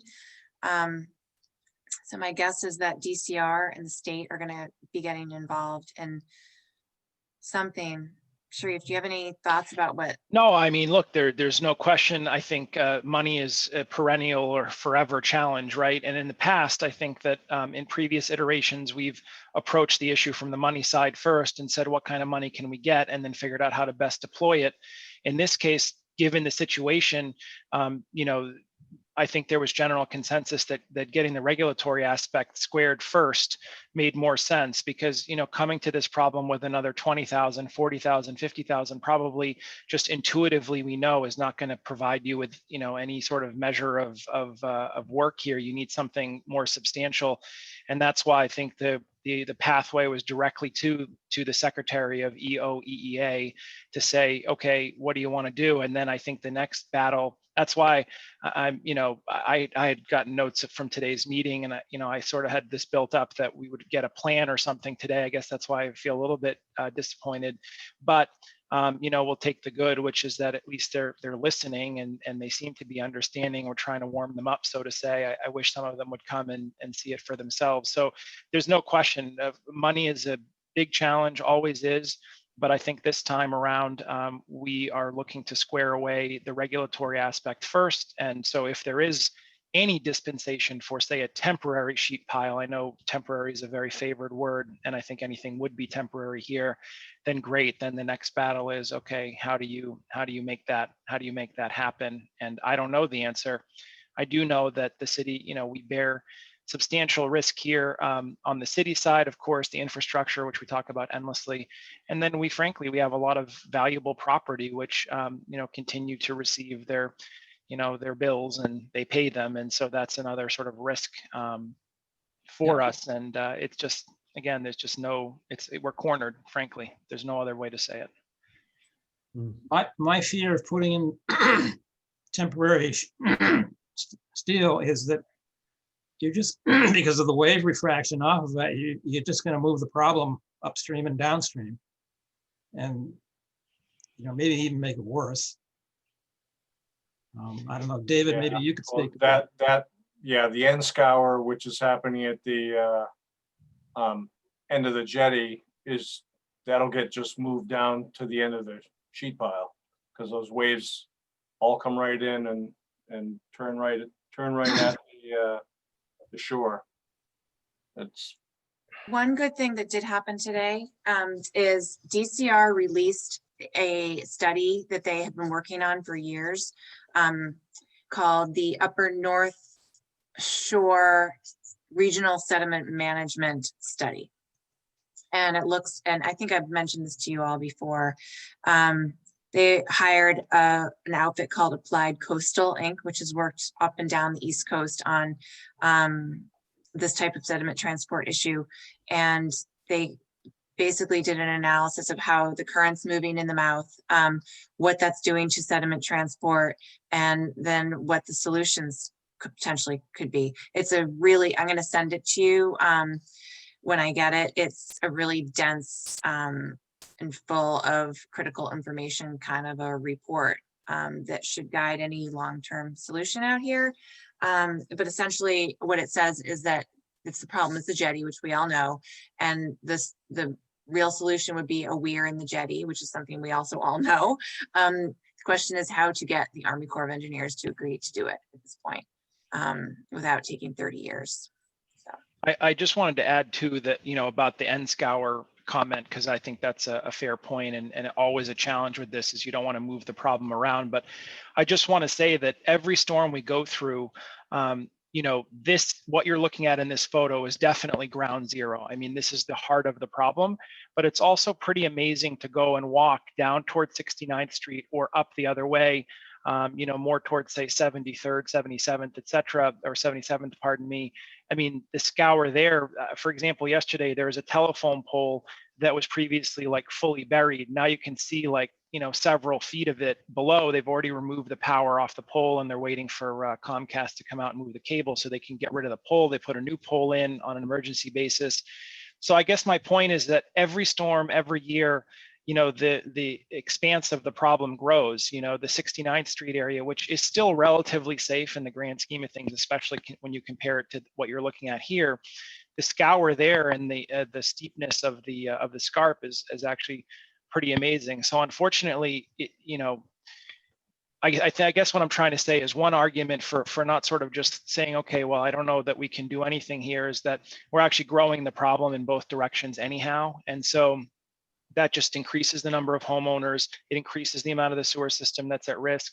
And that's what I kind of hope DEP will factor in when they think about, okay, if we allow something temporary, what are the pros and cons? And a big pro to me is we've got to start shrinking this problem, not growing it, because it's just going up and down. And you can kind of see it in the distance of this photo, but the foundation for the old Coast Guard building, I mean, all these things that were never exposed before. And again, every storm, even this one this past weekend, which I think most of us would regard as a nothing burger in the grand scheme of New England, wasn't even really a full-on nor'easter, was again, just pretty detrimental, especially here at ground zero, but up and down as well. Has there been any serious consideration given to buying the property owners, buying them out? Because sea level is going to continue to rise. Yeah, that got brought up today, actually, by MEMA, the woman, Samantha Phillips, I believe works for Mass Emergency Management. And she said she would be willing to start talking with the city about, looking at buyouts and incentives for people to elevate their homes. So whether they would want to or not is another question. Well, elevation would take care of the immediate problem with the really local folks, but it, like what is it, Dauphin Island and all the places down south that, their house is now 15 feet in the air on piles because everything eroded underneath it. Yeah, I mean, We're talking about a whole neighborhood here because this is water and sewer gets shut off. It's not just these houses in front. Yeah. This home here in the edge of the frame is, I call it like the battleship house. It's the gray one with the blue decks.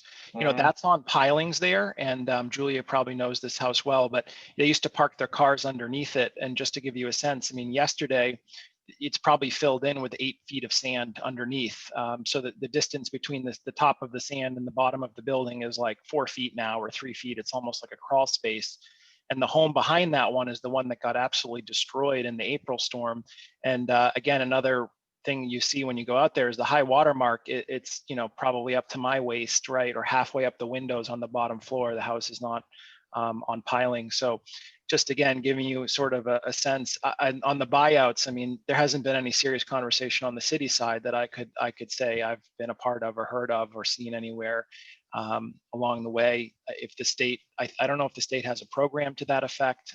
It's not clear to me, but honestly, I don't know that that's what the residents want anyways. I think that's a tough sell for a variety of reasons. Not that it shouldn't be considered, everything's on the table, but just kind of giving you the realities of, the situation out there.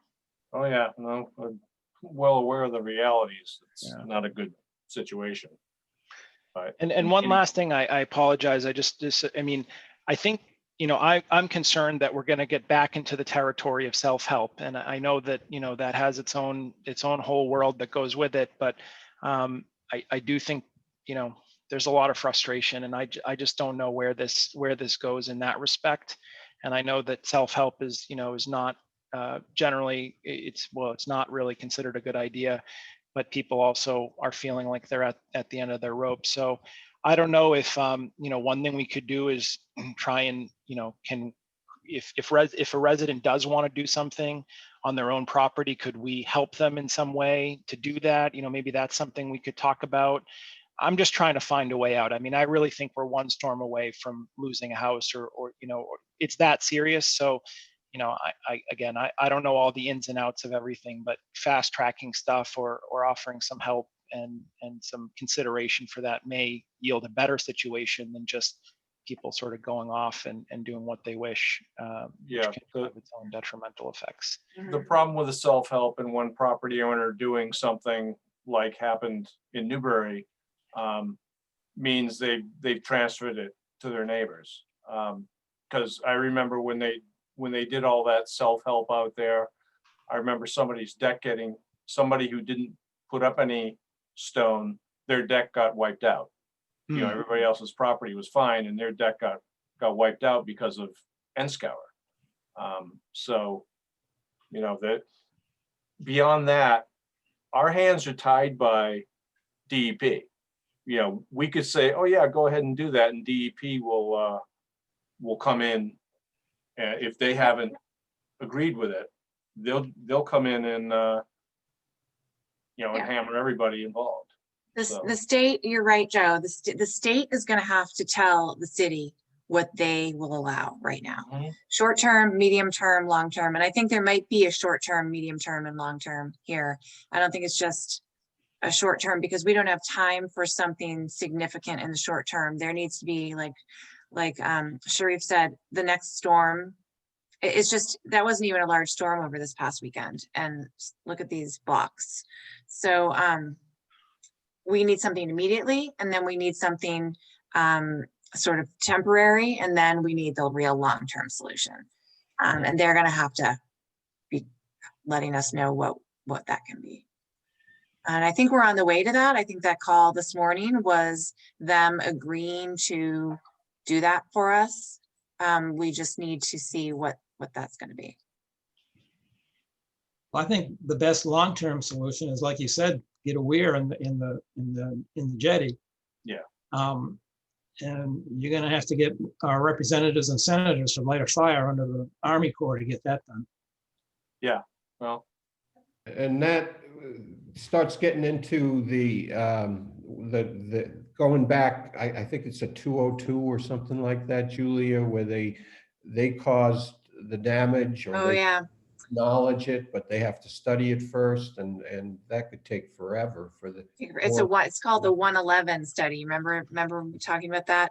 They did it down in Sandwich, and they just succeeded to get Army Corps to agree that they were the cause of a bad erosion problem down in Sandwich. It apparently, according to CZM, the process of that 111 study took 30 years. So we find a different way.